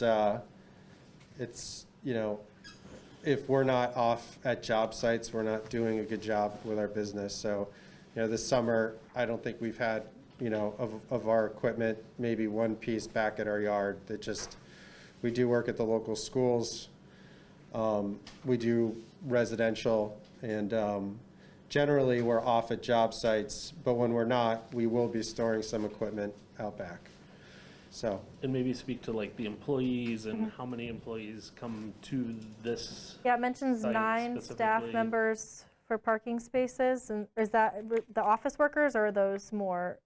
yeah, so on average, we're a 15-person business. I would say on a day-to-day operation, this is going to be 6 or 7 people truly occupying the building. In the morning and evening, that is going to increase for people, you know, if someone needs to come to the shop and pick up a piece of scaffolding or pick up a machine, that's generally, you know, around that 7 o'clock time frame. And so I don't know if that's a good enough description, but we're a typical construction company. I don't want to say typical, I think we do a lot of work with the schools, and I only mention that because if we don't stay, you know, orderly and clean and safe, we wouldn't work at those places. So the nature of our business is to be clean and organized and yeah, have clean equipment. Do your excavation and, you said carpenters, Yes. do they come to the shop every morning, or do they go to the job site? They go, the intent is always to stage the jobs that they're working on. There's, you know, sometimes those jobs are 8 months long and we're staged, and sometimes they're a month. So there are moments where they are going back to the shop to get things, but on a daily operation, it's not everyone going to the shop and Okay. everyone leaving. Yeah, It's not like everybody goes in the morning and meets and gets in trucks and Right. goes. Everybody kind of goes from where they're living to the job site, sometimes weeks on end before they get back to the office again. Is that? Oh, definitely, fair? very Yeah. fair. Especially with the carpenters, you know, that's just an easier thing to stage people. So, Do we want to see if there's anybody for opponents or supporters of this? Yeah, to speak? go ahead. And- Okay, is there anything else you'd like to say now? We'll probably still have I some don't questions think for you so. after, Sure. but I just wanted to give any comments from any supporters of the project, either virtually, it doesn't look like there's anyone on virtually right now, or any supporters out in the audience that would like to speak in support of this project. Now is your time. Any opponents? All right. I guess we'll close the public hearing then for now, unless there's anything else you want to add. Otherwise, we can start our discussions and have probably some follow-up questions for you. I'll make a motion to close the public hearing. Second. Any discussion? All in favor? Aye. All right. Public hearing is now closed. Now the board can discuss. First of all, you've been coming to us and updating us for a while now. We kind of knew this was coming for a while. And again, sorry about last month, but we're here now. And same kind of thing. I want to make sure, I think over those courses of between last month and over the course of the last year or so, we've definitely gotten our questions and concerns addressed, I think, a little bit along the way, and you getting approval from the conservation, considering some of that's wetlands and stuff, I think was helpful. And are any questions or comments from members of the board about the project? Pretty straightforward. I think it's really straightforward. I think you guys done a really good job in preparing us. Yeah, the application is really thorough, and Yeah. I feel really confident in if it's, all followed out the way it's laid out here. Yeah, I think you guys have done a fabulous job in terms of the landscaping and the look of the building to mesh with an agricultural community. Even though it is out on a state highway, it's very creative in that regard. I appreciate that personally. I would make a motion to approve the special permit and site plan approval as submitted for 117 West Street Business Center. I'll second it. Any discussion? Nope. All right, all in favor? Aye. Aye. All right, any opposed? All right. Do you have plans for us to sign? I mean, do you have a Mylar with you? And because we should be signing the plan, right? I don't know that we do have a specific, I didn't realize there was a specific plan, Mylar that you all sign. I thought it was the permit itself that gets signed. Well, we can stamp, because we're approving also your grading plan, your sediment and erosion control plan. I mean, we're grading. So I think we are signing these, and then there's usually the Mylar. There's copy. usually a Mylar copy, but Okay. Especially if you need to, We can get that. well, you might not, I don't know, do you need to record this with the registry of deeds? Yes, so the. They're going to want a Mylar. Yeah, so the special permit will require that. Yeah. And I believe it goes through the registry. So we'll just have to work with Gerard on making sure we get whatever documentation to. Yeah, and then typically these get signed, like at least one for our records, one for the town clerks, so. But Yeah, so we provided all the plans. yeah, so I think these are good. We can put a stamp on these that we can sign, Okay. but you're going to have to get the Mylar in because you're going to have to record that with the registry, and that'll need to be signed Okay, with our approval. we can do that. All right. Thank you. Anything else? Thank Yeah, you. thank you. Oh, we appreciate it.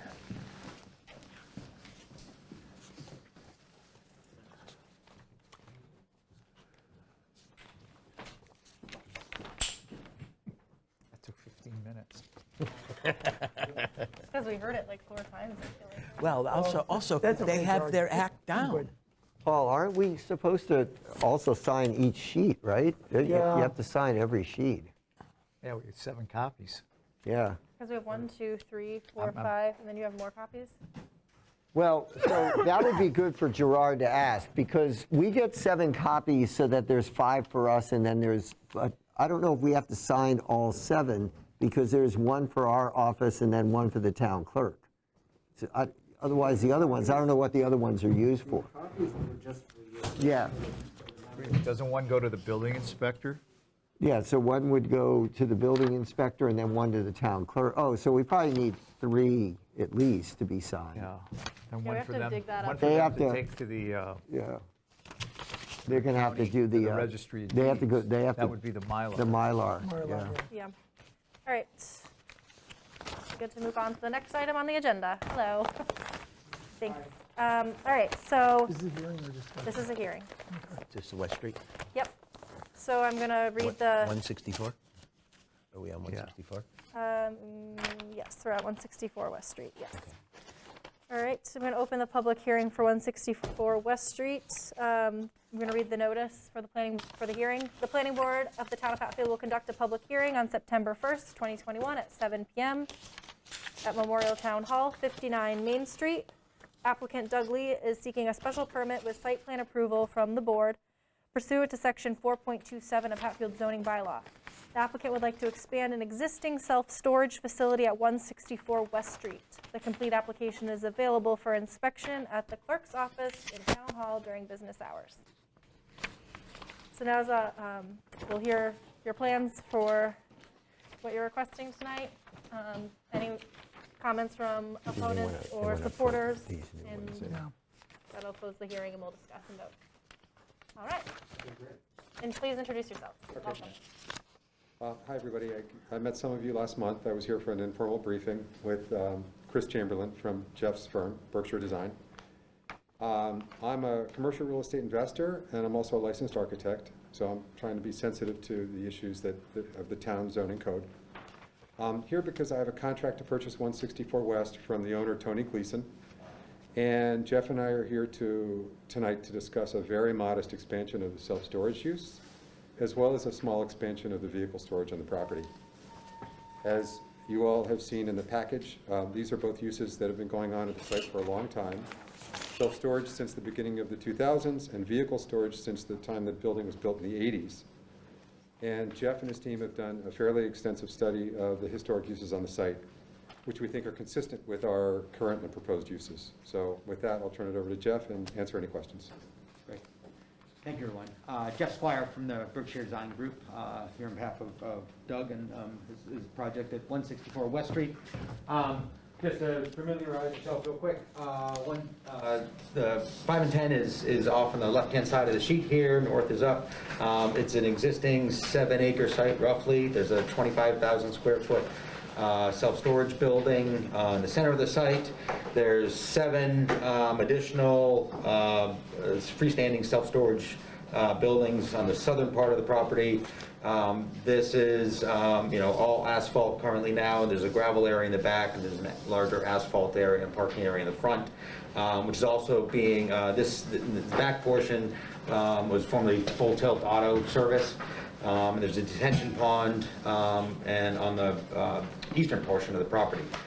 And it's a fairly, and you'll see in this picture, there's a hedgerow, pretty extensive evergreen hedge on the northern edge of the property. There's trailers and a number of vehicles that have been stored, generally in this area since, as Doug said, since the 80s when the site was built, and there was, a host of uses that extended that use on the site. And really the proposal is in this portion to add an additional 36 modular storage units, similar to what you see with pods and what is sort of the trend in the industry. These are, they're portable when they're empty, but when they are full, they are not intended to move from the site. So the idea is that these would be, these would remain in the location that's proposed. It would be surrounded with a chain link fence and a gate similar to, the other storage areas. And then in addition, like to formalize, so before I get too far, so the self-storage use is allowed by special permit in this light industrial district. Again, this is sort of expanding on that use. The vehicle storage, from what I understand under section 3.4 is a non-conforming use. And so what I understand is we would request a finding from the planning board to allow that, allow an extension of that non-conforming use. And so through that, we are formalizing, this permit proposal by delineating an area for those vehicles to be stored, up to about 40 vehicles. These generally would, remain in place for, for longer periods of time. They wouldn't be coming and going from the site, very frequently. No other changes to the site are proposed. These are all on existing gravel or parking paved areas. And so there's no other site changes, site utilities, or other expansions that are being requested. This does result in an overall reduction in vehicle trips is the letter, the application letter informed. So this would, reduce the current site to, I think we've got 70 trips on a weekend day, and 68 trips during the week on a weekday, which would be certainly lower than the current uses with the vehicle repair shop and whatnot. And I think the intent is to, yeah, retain the office space and all of the other space that's in there for the storage facility, right? So wait a second. The current tenants, Full Tilt and overhead doors? No, Full Tilt is the only other tenant. Okay, Yeah. so they're leaving then? No. Okay, Full Tilt is there. they're going to remain. Okay. Yeah, it's just Yeah. on- I'm sorry, yeah. Maybe I was approved that in January, February? I think? Yeah, no, that was just, we just went through that. Yeah, No, they're okay. doing great, as you Yeah. can tell. Okay, so then explain to me how the numbers, how the traffic gets reduced then? If- So I'm sorry, I was saying that the Full Tilt would remain.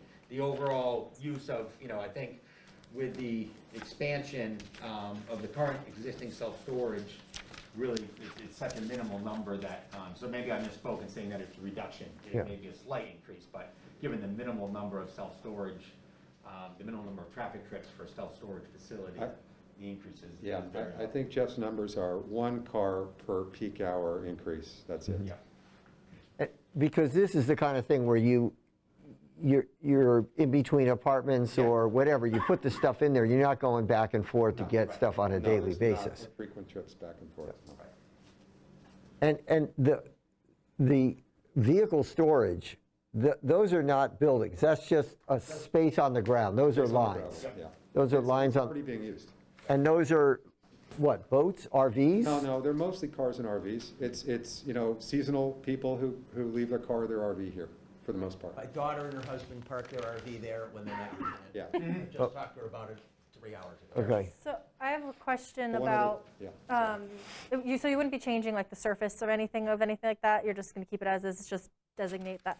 So I'm looking at how close that is to some of these retaining ponds and wet areas, and I'm curious if you had any conversations with the Conservation Commission. I know we didn't mention, I don't think we mentioned that last month, but it's something that I was thinking about when reviewing these plans. Yeah, I thought Chris talked about No, talking. it's well beyond 100 feet. And, Okay. and, yeah. It just doesn't look like that to me. Yeah, it is, yeah. Even I the think parking, line- even the parking area? I think the line is on the other site plan, Jeff? It may be on this other one. Yeah, so it's on this one. So it does extends to where the vehicle storage is, which would be. Right, but I'm looking at the parcel where, like, if you hold up your other one in your hand there, there's, right where your thumb is, that's also some water there, correct? Oh, right, so this buffer zone, so this buffer zone extends, currently extends through this site. But we're not proposing, there's no Construction, yeah. site modifications that are being made other than designating an area for these activities, for these uses to occur, rather than them being, haphazardly scattered about the site. Because that's the current. Right, and they were yeah, and I'm just concerned for any sort of parking being that close, if there's been a look at any, I'm just wondering, I don't know about that, but that's just something I'm thinking about as in being near that So those, water area. yeah, so those would be cars or trucks, RVs that would be parked within that 100-foot buffer zone. The buildings themselves are actually well outside the 100-foot buffer zone. Right. Yeah. Okay. One other thing, it's 99%, storage is 99% occupied, so we feel like there is demand and unmet demand from the neighbors in the area.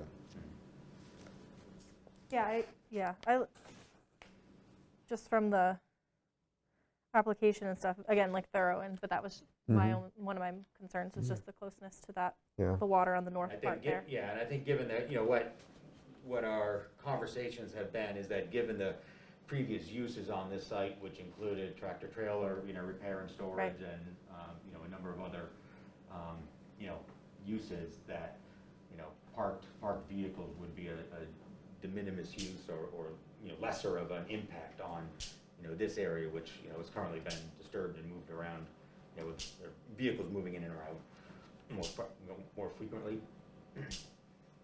These two, where the 2 units are on your second diagram, the new proposed, do you anticipate ever moving those? You say once they're full, you can move them when they're empty, but once they're full, then somebody comes in and moves their stuff out, you're not going to move them around though? No. You don't anticipate? No, we just would love your, propose that we keep them there, and that's, subject to your approval, so. Yeah, I'm just thinking from a perspective too, since they're like kind of, I'm kind of getting into the board discussion piece of it, but since they're like permanent but not, I mean, technically they're temporary, but like, is it something that if you were to sell it or move, and then someone else moves in that doesn't really want a self-storage business or something like that, like who would be then responsible for these like temporary but not taking those out? I'm just thinking down the road. No, it'd be like modifying the building, it's the same thing. A buyer would have to demolish it and move it like they would a piece of the building.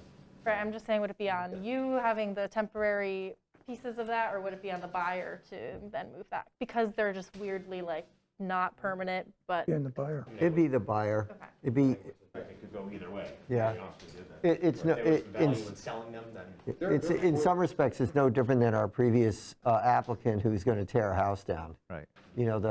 The seller isn't tearing the house down, the buyer is tearing the house down. I guess it's just like the Yeah. like permanentness of it, Yeah, or the right. it's just different than a house in my mind with that. Yeah. There are 20 of them on the site already. Right. The prior owners put 20 of them on the site.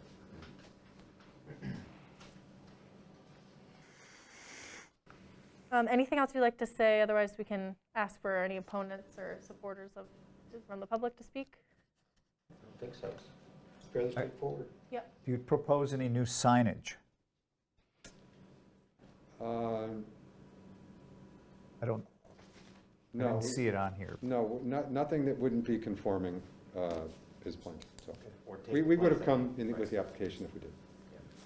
So basically, the site is the same.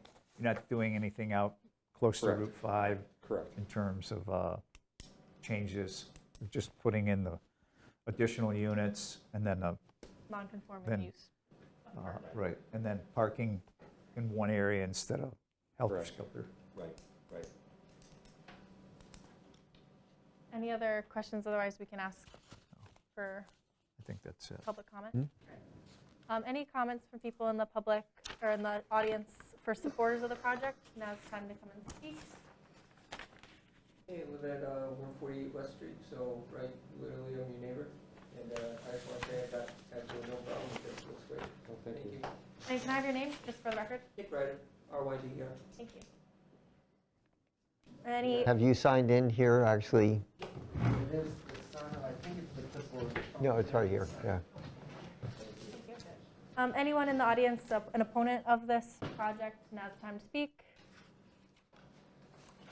All right. And motion to close the public hearing? Make a motion to close the public hearing. Second. Any discussion? All in favor? Aye. Aye. All right, public hearing is now closed. Time for board to deliberate. But, I think, again, Doug has been in a couple times. I think we've had a chance to sort of consider this project over a couple different meetings. It seems pretty straightforward. We will have to make a determination regarding the non-conforming pre-existing non-conforming use of the parking of the vehicles. Okay. Yeah, I agree. Yeah, like I said, my only flag was Yeah. parking near and then having that near those retaining ponds and that water, even. Just so you know, when these special permits come in, I do meet the clerk's office. I do give a copy to Conservation Commission, Right. Building Commission, Fire Department, so I mean, the Conservation Commission did receive this permit, so if they felt They didn't like think they needed to talk they about had it. there's no recorded statement. Yeah, and I feel like it's a thing, like it's been used like that before, just stating it, that. So the non-conforming use is the vehicle storage on site. Right now, you've got existing here at 40 plus and your proposed is 60 plus? Just call it 60. I don't know why there's a plus there. Yeah. Now, the reason I guess there's a plus is because It's a 7-acre lot. Hypothetically, you could fit 300 cars.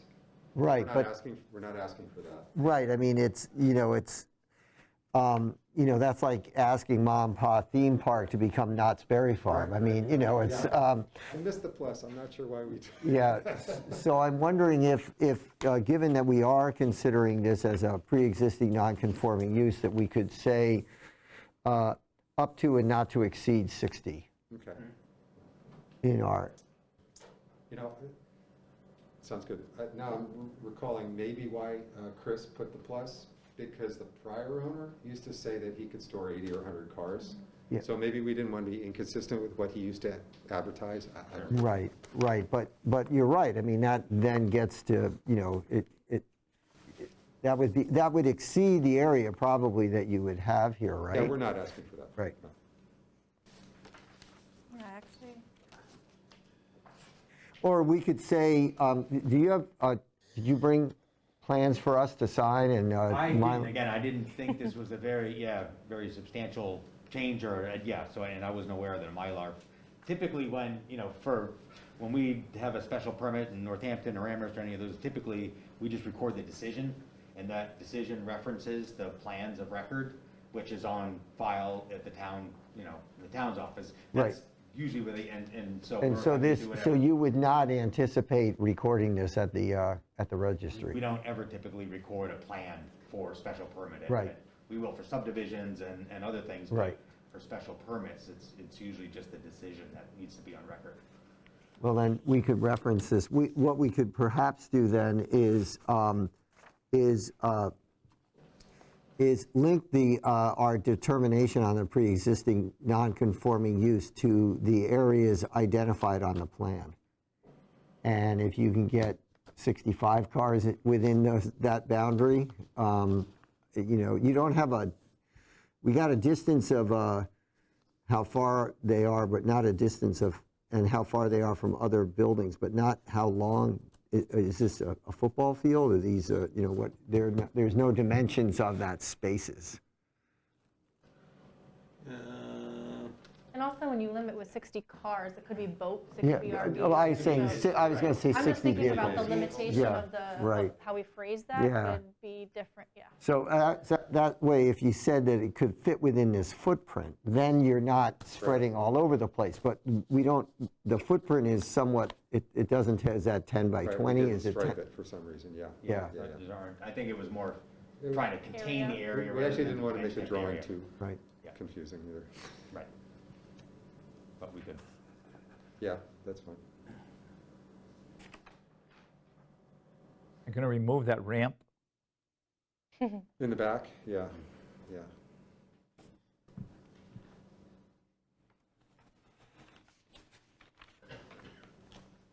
Any other comments or questions or thoughts?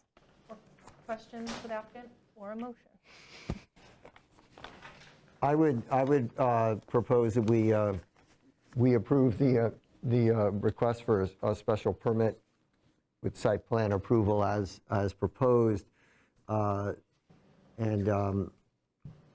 acknowledging the pre-existing non-conforming use to include parking vehicles on site Within the area? within the area designated on the plan.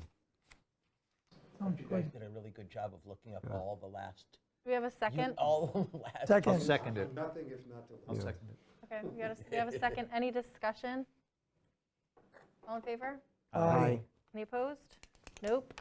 All right, And- motion passes. Actually, Gerard, I think it would be useful for you to determine exactly what it is that either they or even our previous applicant needs to provide us, because if this isn't a subdivision, so there's no, like the other gentleman will have to bring in a Mylar because he's asking for a subdivision. We had that other one that maybe the decision references the plans. Right. And so if you could check on that, because they obviously are going to have to, if they do have to bring in, if they do have to bring in a Mylar, they're going to have to bring one into you anyway, and we're not signing anything tonight.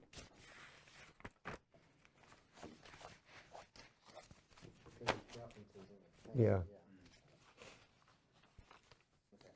So the decision is maybe enough with the reference to the plan as Appendix A, so to speak. All right. All right. Thank you. Thank you.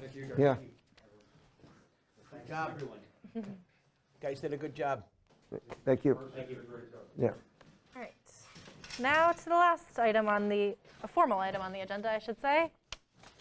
If I can find my agenda amidst all this paper that I have on my desk. Okay, here. We have an informal discussion with, are you Russ Burke? Hello. We are here to discuss a potential solar array at 112 West Street, is that correct? That is correct. Which is the parcel just north of the one we had the special hearing on, actually. Yes, I discovered that this evening. Small world. Actually, it'd be useful, I think, if you put that, maybe Brent brought this over here a little further. Sure. That way, it'll be maybe easier for John to shoot it with his camera. Yeah, and we have smaller versions of those. Can you turn it, Towards the camera. Gerard, can you move? Towards the camera, okay. Or he's got it. That's better. Cool. Thank you. Perfect. I'll try to keep my face away from the camera so it doesn't break.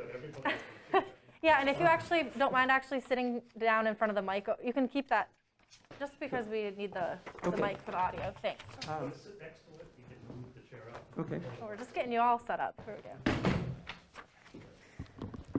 All right, this is, yeah, Okay. Well, I'm Russell Burke. I'm the Special Projects Manager with the BSC Group. And I'm here on behalf of our client, Volta Energy. It's a California-based solar development company that works all around the country. Actually, the engineer I'm working with is a former National Grid employee who, up until 2 years ago, lived in Shrewsbury and now is a West Coaster. I found that out today, which is interesting. The property, 121 West Street, is about 30 acres in size. The front portion of the property, which is roughly here, is about a little tad over 9 acres, and the balance of the property is 21 acres. Now, we have been, this is kind of a dynamic process. We've been working with our client. Our first step was to provide them an existing conditions plan. And as we've been doing that, what I have before you this evening are going to be iterations 2 and 3. Stephanie, when we spoke last week, I had sent you a plan of the property with a superimposed concept plan. Based on the existing conditions, that concept plan has changed from the original to a second version to a third version. This is the second version, which shows the property lines. And the crosshatched area represents the approximate location of the solar field. And it's too big to go on one sheet. And you'll notice how this differs from the plan that you have before you. Just late last week, we had completed the field delineation. There is a certified vernal pool that's on the property that we picked up from the USGS maps and on file with the state. And so we delineated that, and we so informed our clients, and they said, oh, well, jeepers, let's try to keep away. So they amended, they brought it out a little bit more in order to keep the distance well beyond the 100-foot buffer from the so is that dotted hash line around that, is that the 100 feet? That's the 100-foot buffer from the border of the vernal pool resource area. Now, the other thing that popped up during our review is, these plans upside down. So is this version 3 now? This is version 3. Okay. So this is actually right off the presses. I had to go and get a plot made of this this afternoon. One of the things we pointed out to our client was when you look at the topography. Mhm. It's relatively flat here, and then as you go further west, it flattens out. But you have an area in between here that is slopes that, up to and beyond 15% grade. Yeah. And they looked at that, and I said, you really want to start, putting your panels there? And they said, well, theoretically, we could do it, but we'd rather stick to the flatter ground. So what they've done is they have created a gap. So they would have the first field here, leave that area untouched, and then pick up again on the other side, and again maintaining the buffer, and then extending just a little bit further into the property. Now the plan,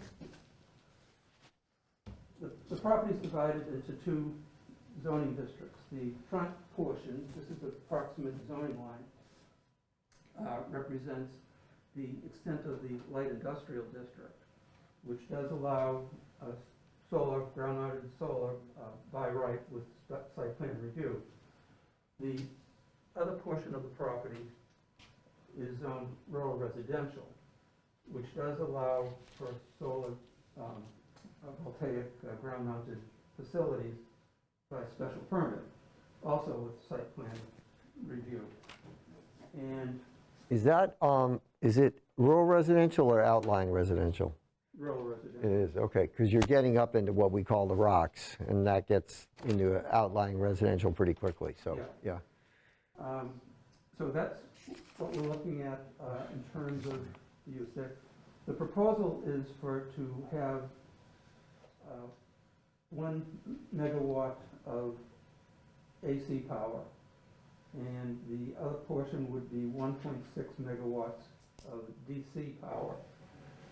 They would also be proposing, well, it's not shown here, but they would probably, outside of the field, they're looking to do battery storage, which is now sort of de rigueur with solar facilities, because it allows for the utilities to draw on power from the facilities when the sun isn't shining. And so they're looking at up to 3 small structures. They're actually like garden sheds that you have in your backyard. They're roughly 10 by 15 in size, 8 foot high, that store the batteries. And that's something that the utility companies are incentivizing solar fields to have now, to provide some certainty about power when the sun don't shine, essentially. Let's see, what else did I want to share with you? So the purpose of this meeting is, and I'm very pleased that this board would entertain a pre-submission discussion, because I'm a firm believer, let's get the bad stuff out of the way before we get into the formal presentation. It's better for you, it's better for the town, it's better for the developer. And so my questions would be, first, in terms of a permitting pathway, we'd be looking at site plan review for the whole thing, special permit for the portion that is in the rural residential area.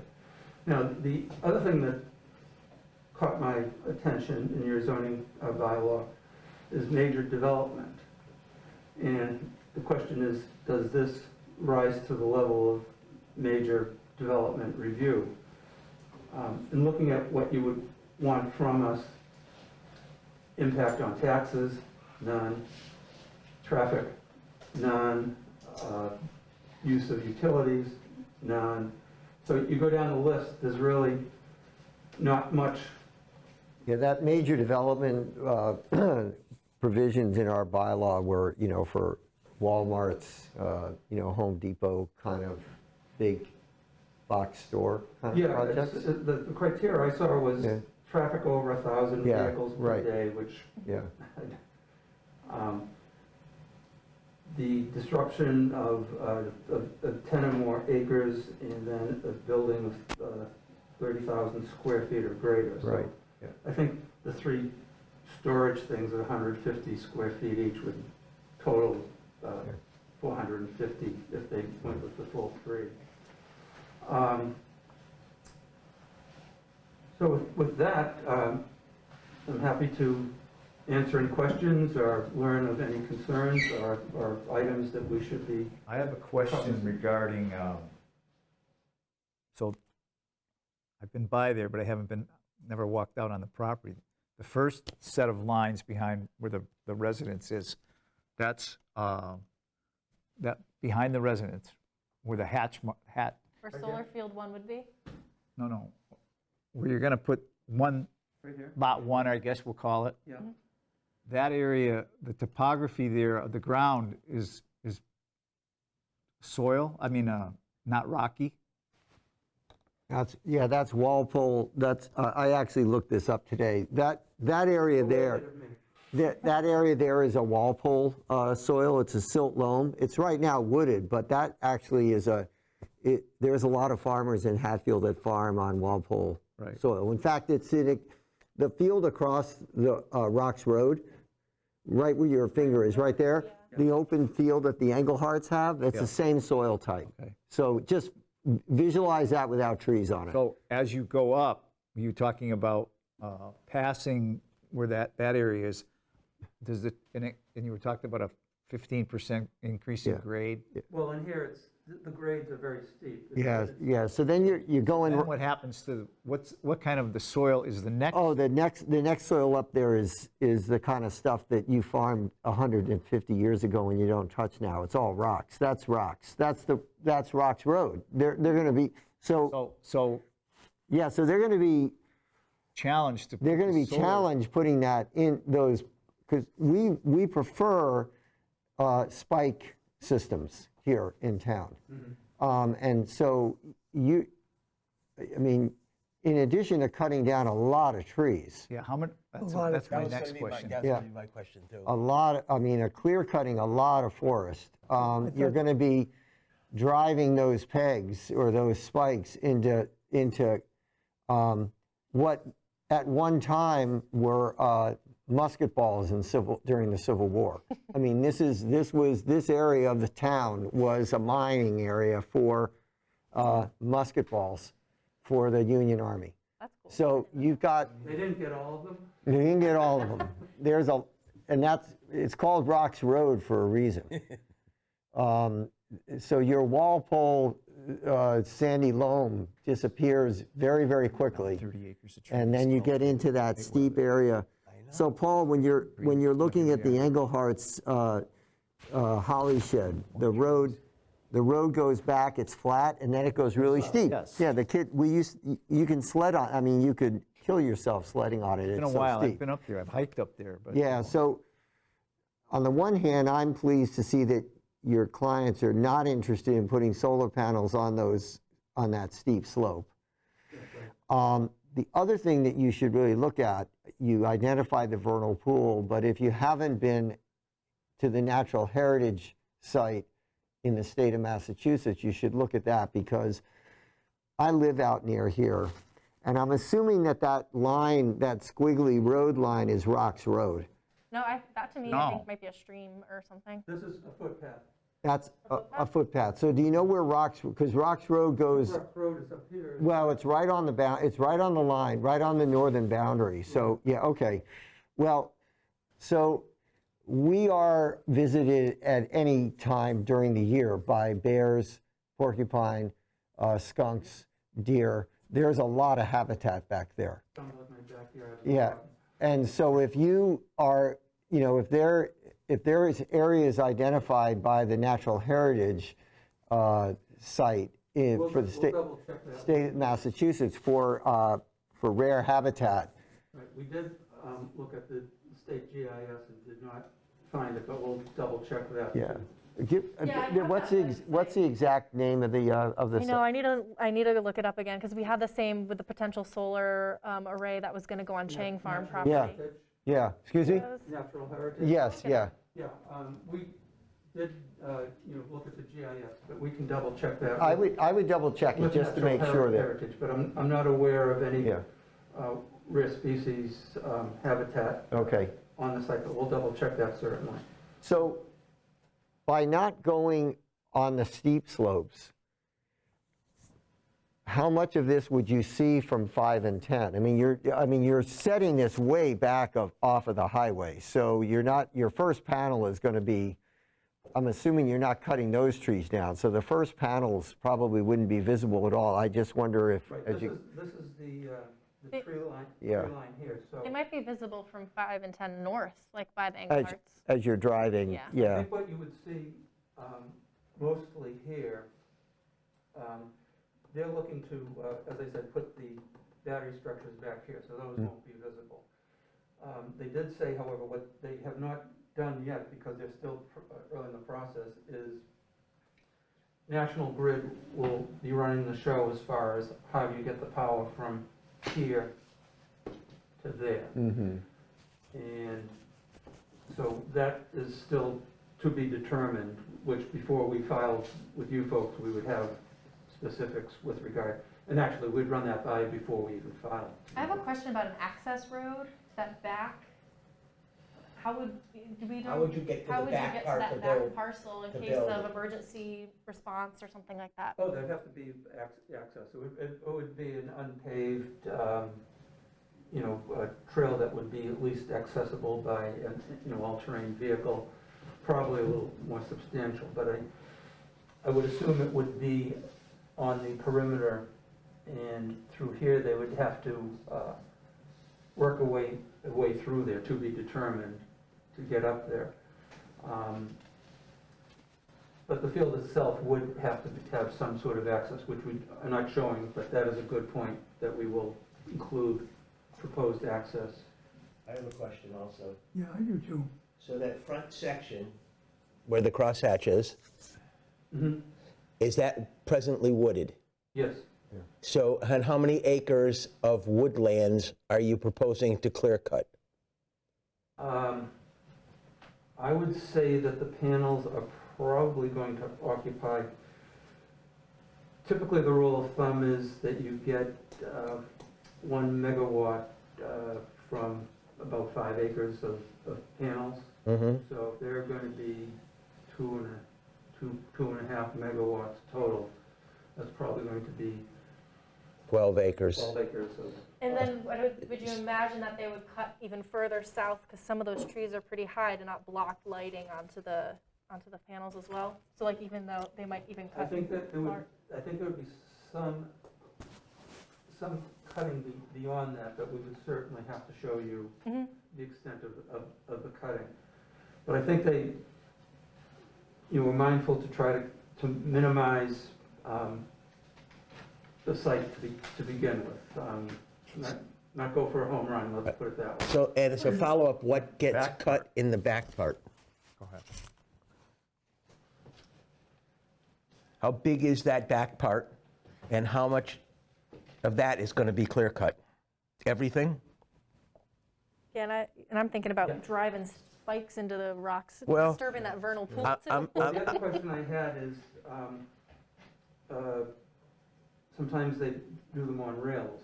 Is the board totally adverse towards rails where it may prove more advantageous than? Well, typically in a town like ours, the solar panel projects have been proposed on farmland where you're not going to find a rock for 10 feet. Yeah.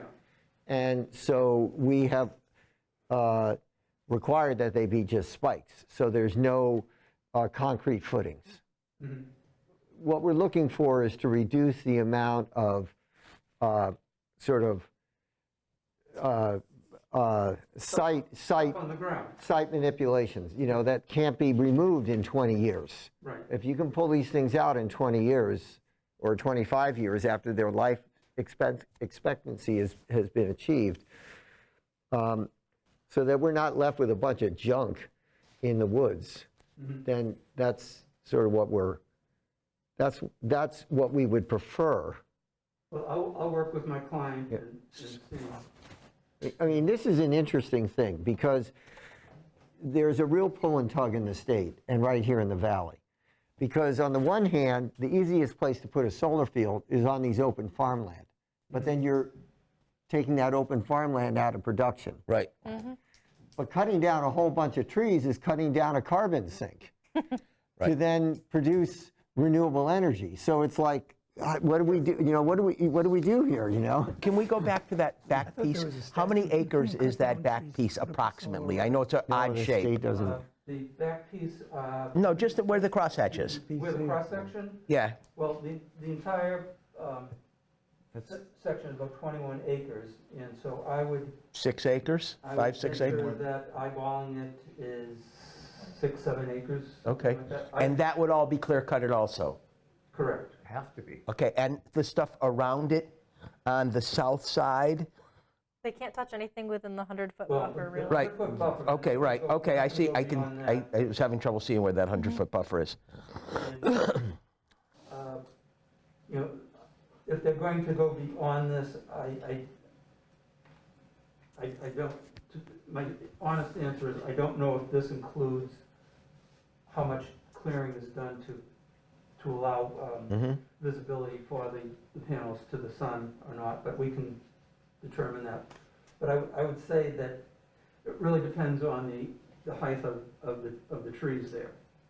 But no matter what, we're talking about cutting at least, you say, 15 acres?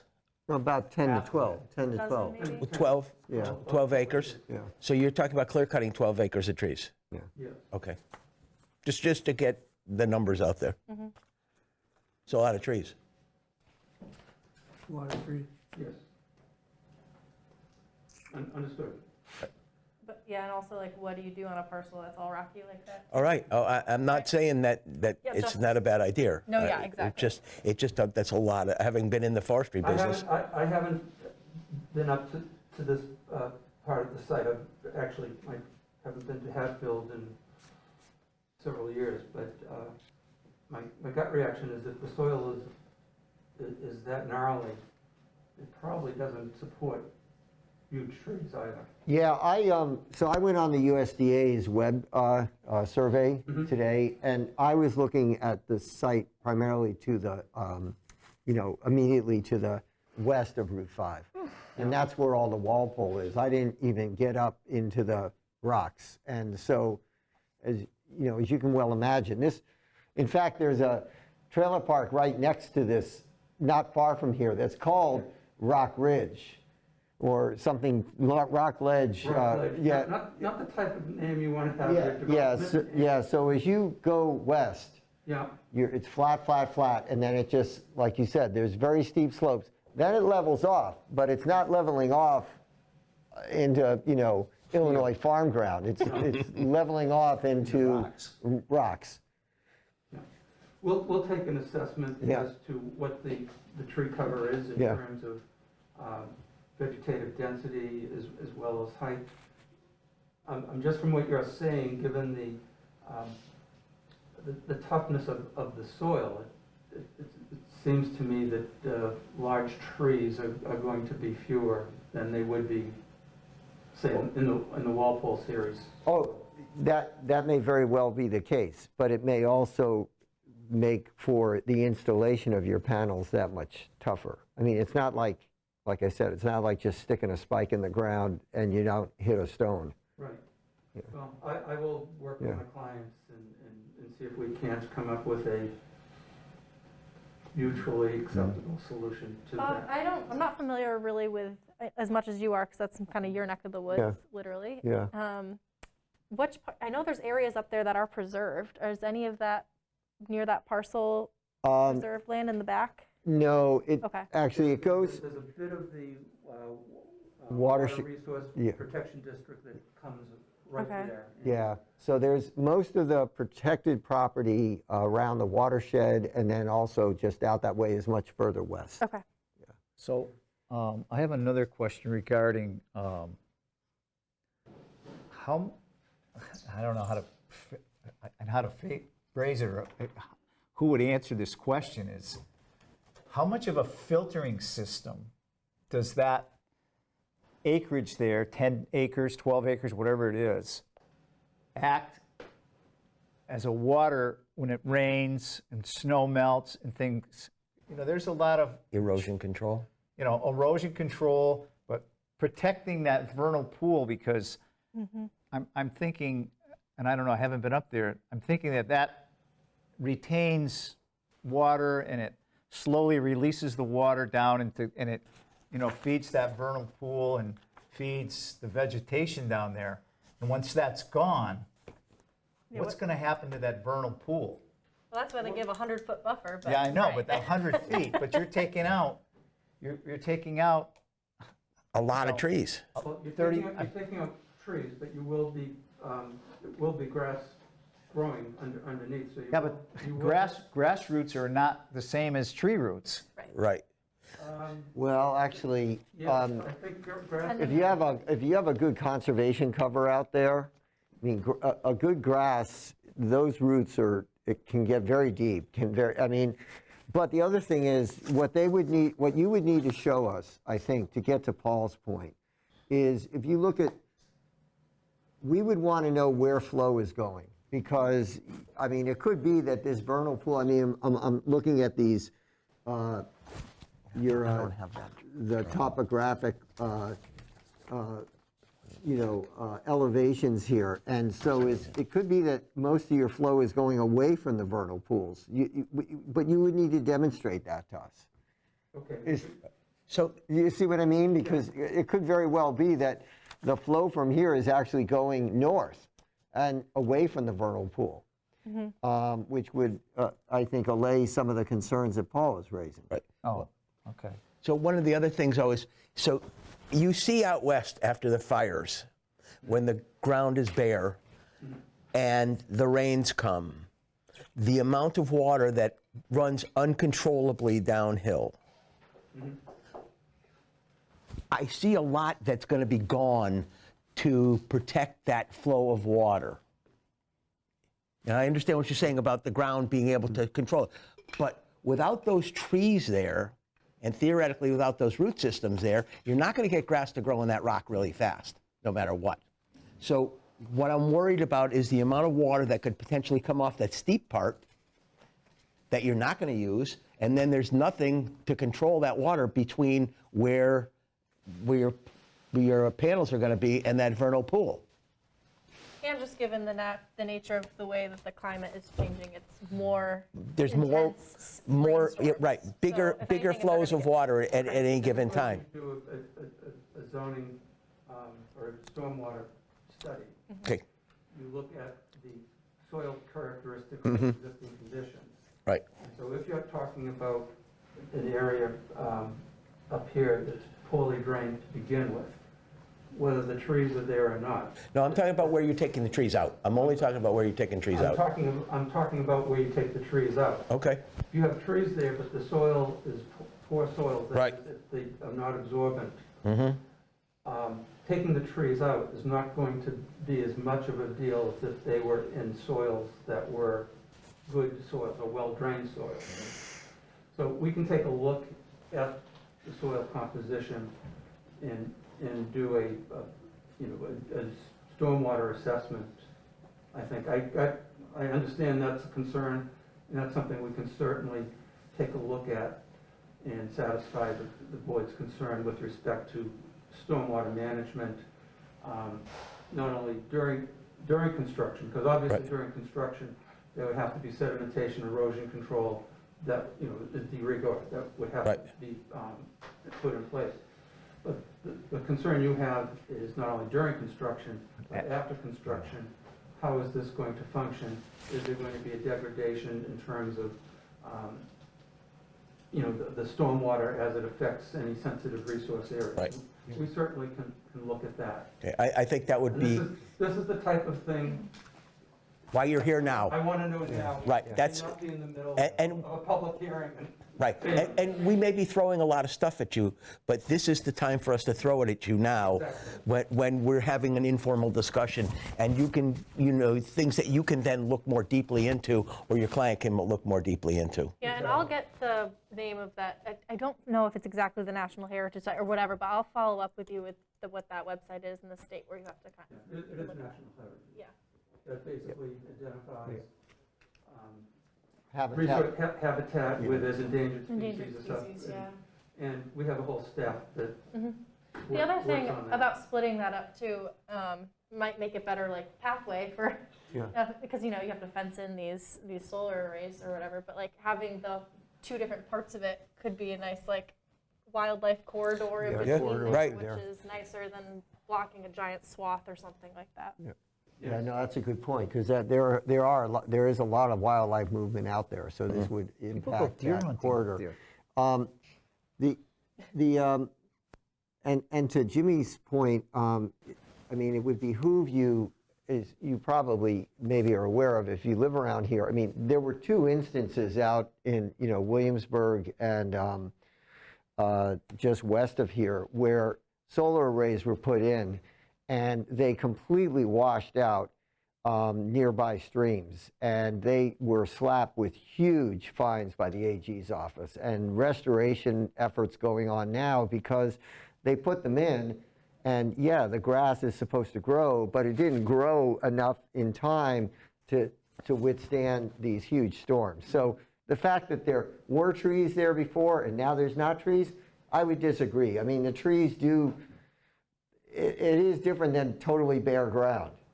If you've got a full canopy catching that rain and, and then it filters down through the canopy before it hits the ground, that's a lot different than all of that rain just coming straight down where there were where there's no trees anymore. And I would say that Williamsburg land is probably more in line with that rockier area than. Yeah, and you've got there, and one of them was, I think, the biggest environmental penalty paid in the state's history. Yeah. It was. It was. I mean, they just washed out. Shocked when I read that. Yeah, they just wiped out this entire wetland area that, of course, they were far enough away from, but they just, it just took it out. It's on the Westfield River, wasn't it, or the Huntington River? No. I think in Westfield. Yeah. I think so. Oh, or one of the tributaries. A tributary to a major river. Yeah. But it was in Williamsburg. Yeah. I can't remember the name of the. Yeah. In the little stream there. I have a question. Yeah. I know you would have to meet with the Board of Selectmen on this, but do you have any estimate on what the revenue to the town would be annually from this project? No. Okay. And I would advise that you really can't base your decision on fiscal impact. That's not why I asked the question. No, I just but would like to know the answer to that no, question. I don't know, and I think it would be more with the Board of Assessors, how they have treated other projects in town. Well, usually these go to the Board of Selectmen and they negotiate, but I didn't know if you had someone in your office that had done an estimate. Okay.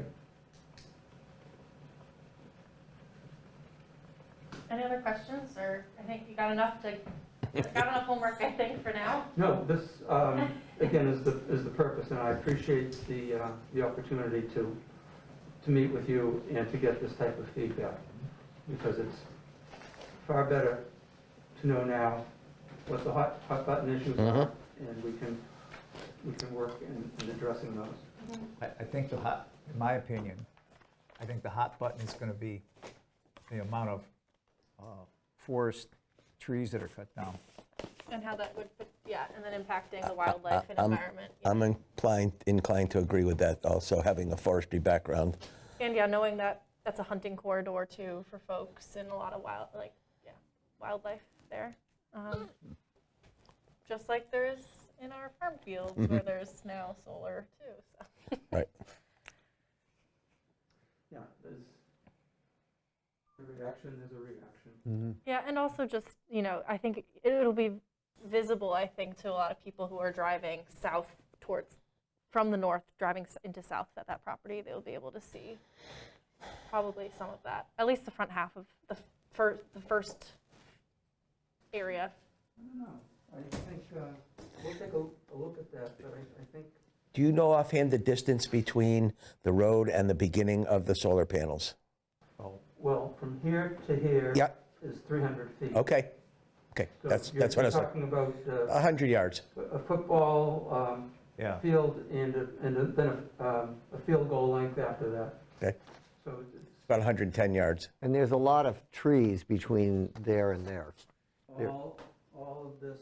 Yeah, you can barely see the house. Yeah, Yeah, I drove by and the house was, actually, I think the tree line goes even further around there, but. well, yeah, no, the house is right, it's just right off the road there. It's Yeah, it's right pretty there. And it's close. pretty much solid trees from there back. Yeah, Like I said, he had a Christmas tree farm there for a long time, and those are oversized Christmas trees. yeah, it's Yeah. fairly thickly wooded, Yeah. right in and around there. So they're planning to retain that. Is that your understanding? All of this Right. is going to remain, as well as all of this. So Yeah. this will be virtually not visible at all. No, that's correct. In the back part. And most of this, I doubt if this is going to be very visible. Probably the only visible thing may be the, Yeah, but I'm pretty sure the right to the north of that is a field. So what I'm saying is people. this way. That's Englehart's So Field? I feel like Okay. you would be able to see all of that if you're driving That's all south, Englehart's looking out Field? over that field right there. I can't Okay. read that. Can't read it either.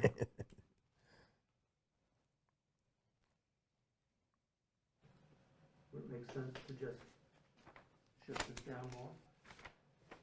Yeah, I'm curious. I would also want reasoning as to why it's like right there on that particular side of the part, out of all that space there, like why that particular spot was chosen versus other. I don't know if there was a special reason for it, but if, Maybe, I don't know if it's setback or something, but. if keeping it less visible by shifting it down, I'll certainly present that to my clients as a,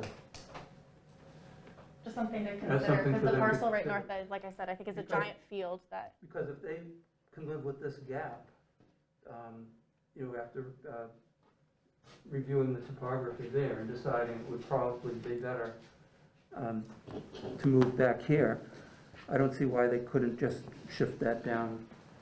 Yeah, if you shifted that down and there was a tree line to the north, you wouldn't see this at all. Right. You virtually would not see this from the road.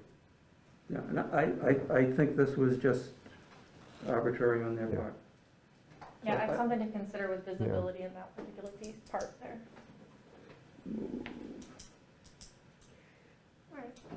All right. We have a few more things, right? Yeah. Yeah. Well, thank you again for indulging me with your time and your input. you. It's been very helpful, and I look forward to working with you and satisfying your concerns. Thanks for bringing all your stuff. Yeah. You're welcome. You have to drive back to Boston? I live in Groton, so it's not too bad. And where? Groton, Where, Connecticut? Mass, Massachusetts. Groton, Mass. yeah. Oh, it's going to be bad storms out. Drive or safe. raining. Yeah. Well, I just have such great luck. Choosing the night? Yes. All right. It's supposed to be torrential rain on the way home, so Yeah. Yep. Be careful. Good luck. just drive slowly on Route 2 and Nice bright road.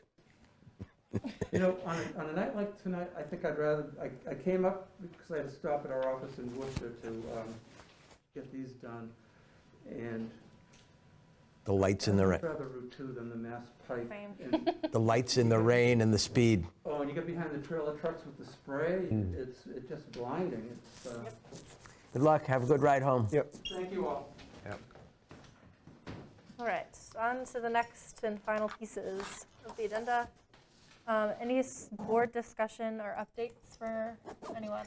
Yeah, I have something. I'm going to wait till this gentleman leaves, though. Well, if I could just add, on the special permit and recording plans, that's correct, I very rarely see a plan recorded with a special permit decision. You tend to reference them and keep them on file somewhere with, the town clerk or the planning board, et cetera. And the only time you might see it if it involves an easement or there's some discernible part of the land it's important to record, but generally, Do you know if they're buying or leasing this land? Excuse me? Are you privy, or your client, are they going to lease the land, rent the land, or buy the land? Purchase. Pardon me? Purchase. As I understand it. Said that somewhere. One of the documents said purchase. Thanks. Thank you. Thank you all. Thank you. So I got a call maybe a week ago from Christine Aubry.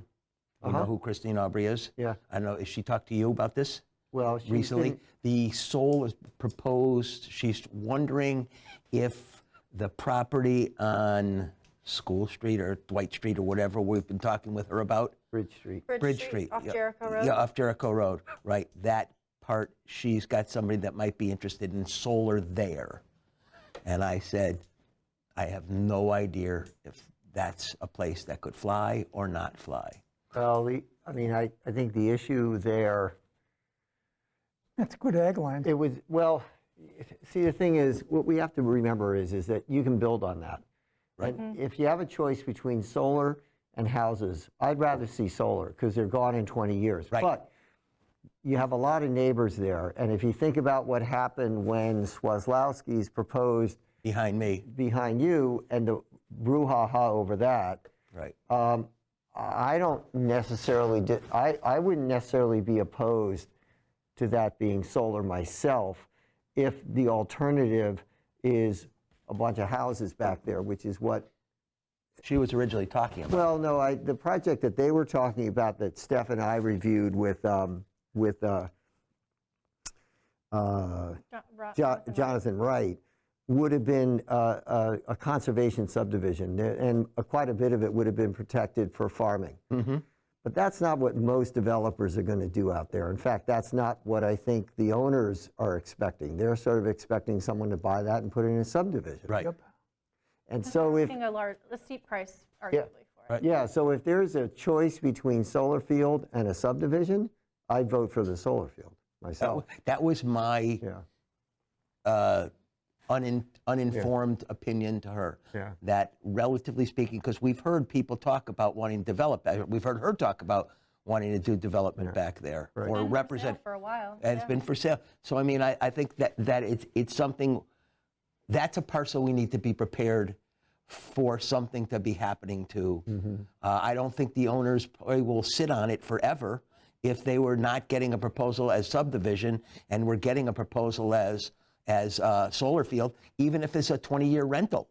Right. I mean, that would, a 20-year lease on that property would return a decent amount of money on a continuing basis to the owners instead of still sitting and hoping somebody buys it for a development.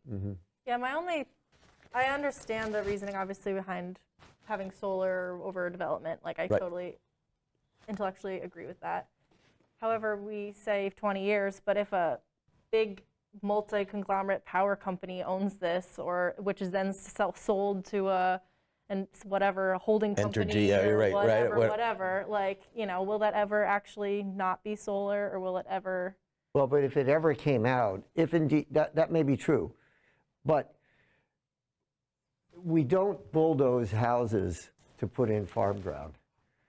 So if you put in a house, I mean, we've got houses in Hatfield that have been here for 300 years. Right, people have like emotional connections and stuff Yeah, with them if they're not yeah. going Whereas to the solar company. so or it solar- may not be 20 years, it might be 40 years, but if it ever then gets decommissioned, it's easy to pull out. Whereas you're not going to pull out houses that have been I there for agree. 40 years. Right. I just don't like the Yeah. assumption that it'll be gone in 20 years, Yeah. because I don't think that that's necessarily the case. I feel like when we approve a solar array, it'll be there Right. in perpetuity as long as we need solar. And that's because it's already approved. It's easy to just keep it solar. So That may be, and yes, I agree with you. That could very well be the case. But if it ever comes to the point where agriculture is so needed and so valuable that we're pulling out solar fields, we're going to do that long before we take down houses. Right. no, correct. Yeah. Any other discussion or updates? I have, actually, so I got a phone call from Bernie Simorowski. I think he thought I was still the planning board chair. He just wanted us to know if we saw activity out on their field there in North Hatfield or along River Road there or Main Street, they are putting up some temporary, a couple hoop houses, and they're putting in like a reefer truck, temporary reefer truck thing to store things in. Yeah, I saw the fence go up. The fence is up now. What kind of a reefer truck is that? Are you referring to a refrigerated truck? Yeah, Or right. the other right. kind of reefer truck? Yeah, right. A truck, a truck to hold reefer in. No, you know what I mean, like the back of a refrigerated truck, but all temporary structures. Hey, I need to get going. Yep. I need to go eat dinner. We need to approve the minutes, and then we can. Yeah, we have the minutes, and then our next meeting is October 4th. I know Gerard sent the minutes out yesterday, maybe after some of you picked up your packets. I was able to review them, and I didn't see it. I did. Okay. The first, I'm confused on Amy Start on South Street. Would like to address the board. She has some question concerning a paper street. What is a paper street? I think it was a contested right-of-way, or right-of-way access. It's an easement or a right-of-way. Yeah. Right, she described it as a paper, like a street on paper, if you remember. She said it. Oh, that's what, yeah. Yeah. I couldn't remember that. Right. I think she meant a right-of-way Yeah. and an easement. So Right. I would like to change that to easement / right-of-way. Okay. This was August meeting? The August meeting, yeah. All right. And then, continuing on the hearing, it's just a typo. Thayer's will be ready for the meeting until September 1st. Will be for the meeting. On September. Just strike until. And then, top of the page of the second page, looking to get an alteration. It's just a typo, looking to get an alteration of those existing non-conforming use. I'll give you my notes when I'm done. And then on, down to discussion on 164 West Street. Doug Lee is looking to purchase it should be self-storage, not self-storage.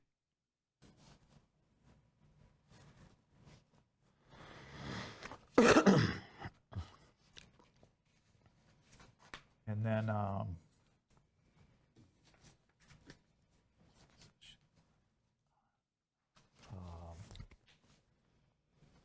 is it CPC or CPA? It's the CPC is the committee. It's Okay. CPC, Community Preservation Committee. That's it. All right, motion to approve the minutes with Paul's amendments. Amendments? I make that motion. Actually, only the three of us can vote on this. Yeah, I can't vote. Yeah, I make that motion. Second. It. Okay. All right, all in favor? Aye. Yeah. Jimmy, you were not Can't present. vote. Oh, I can't vote. You were Okay. absent. So I'll give you these, and you can just see my notes.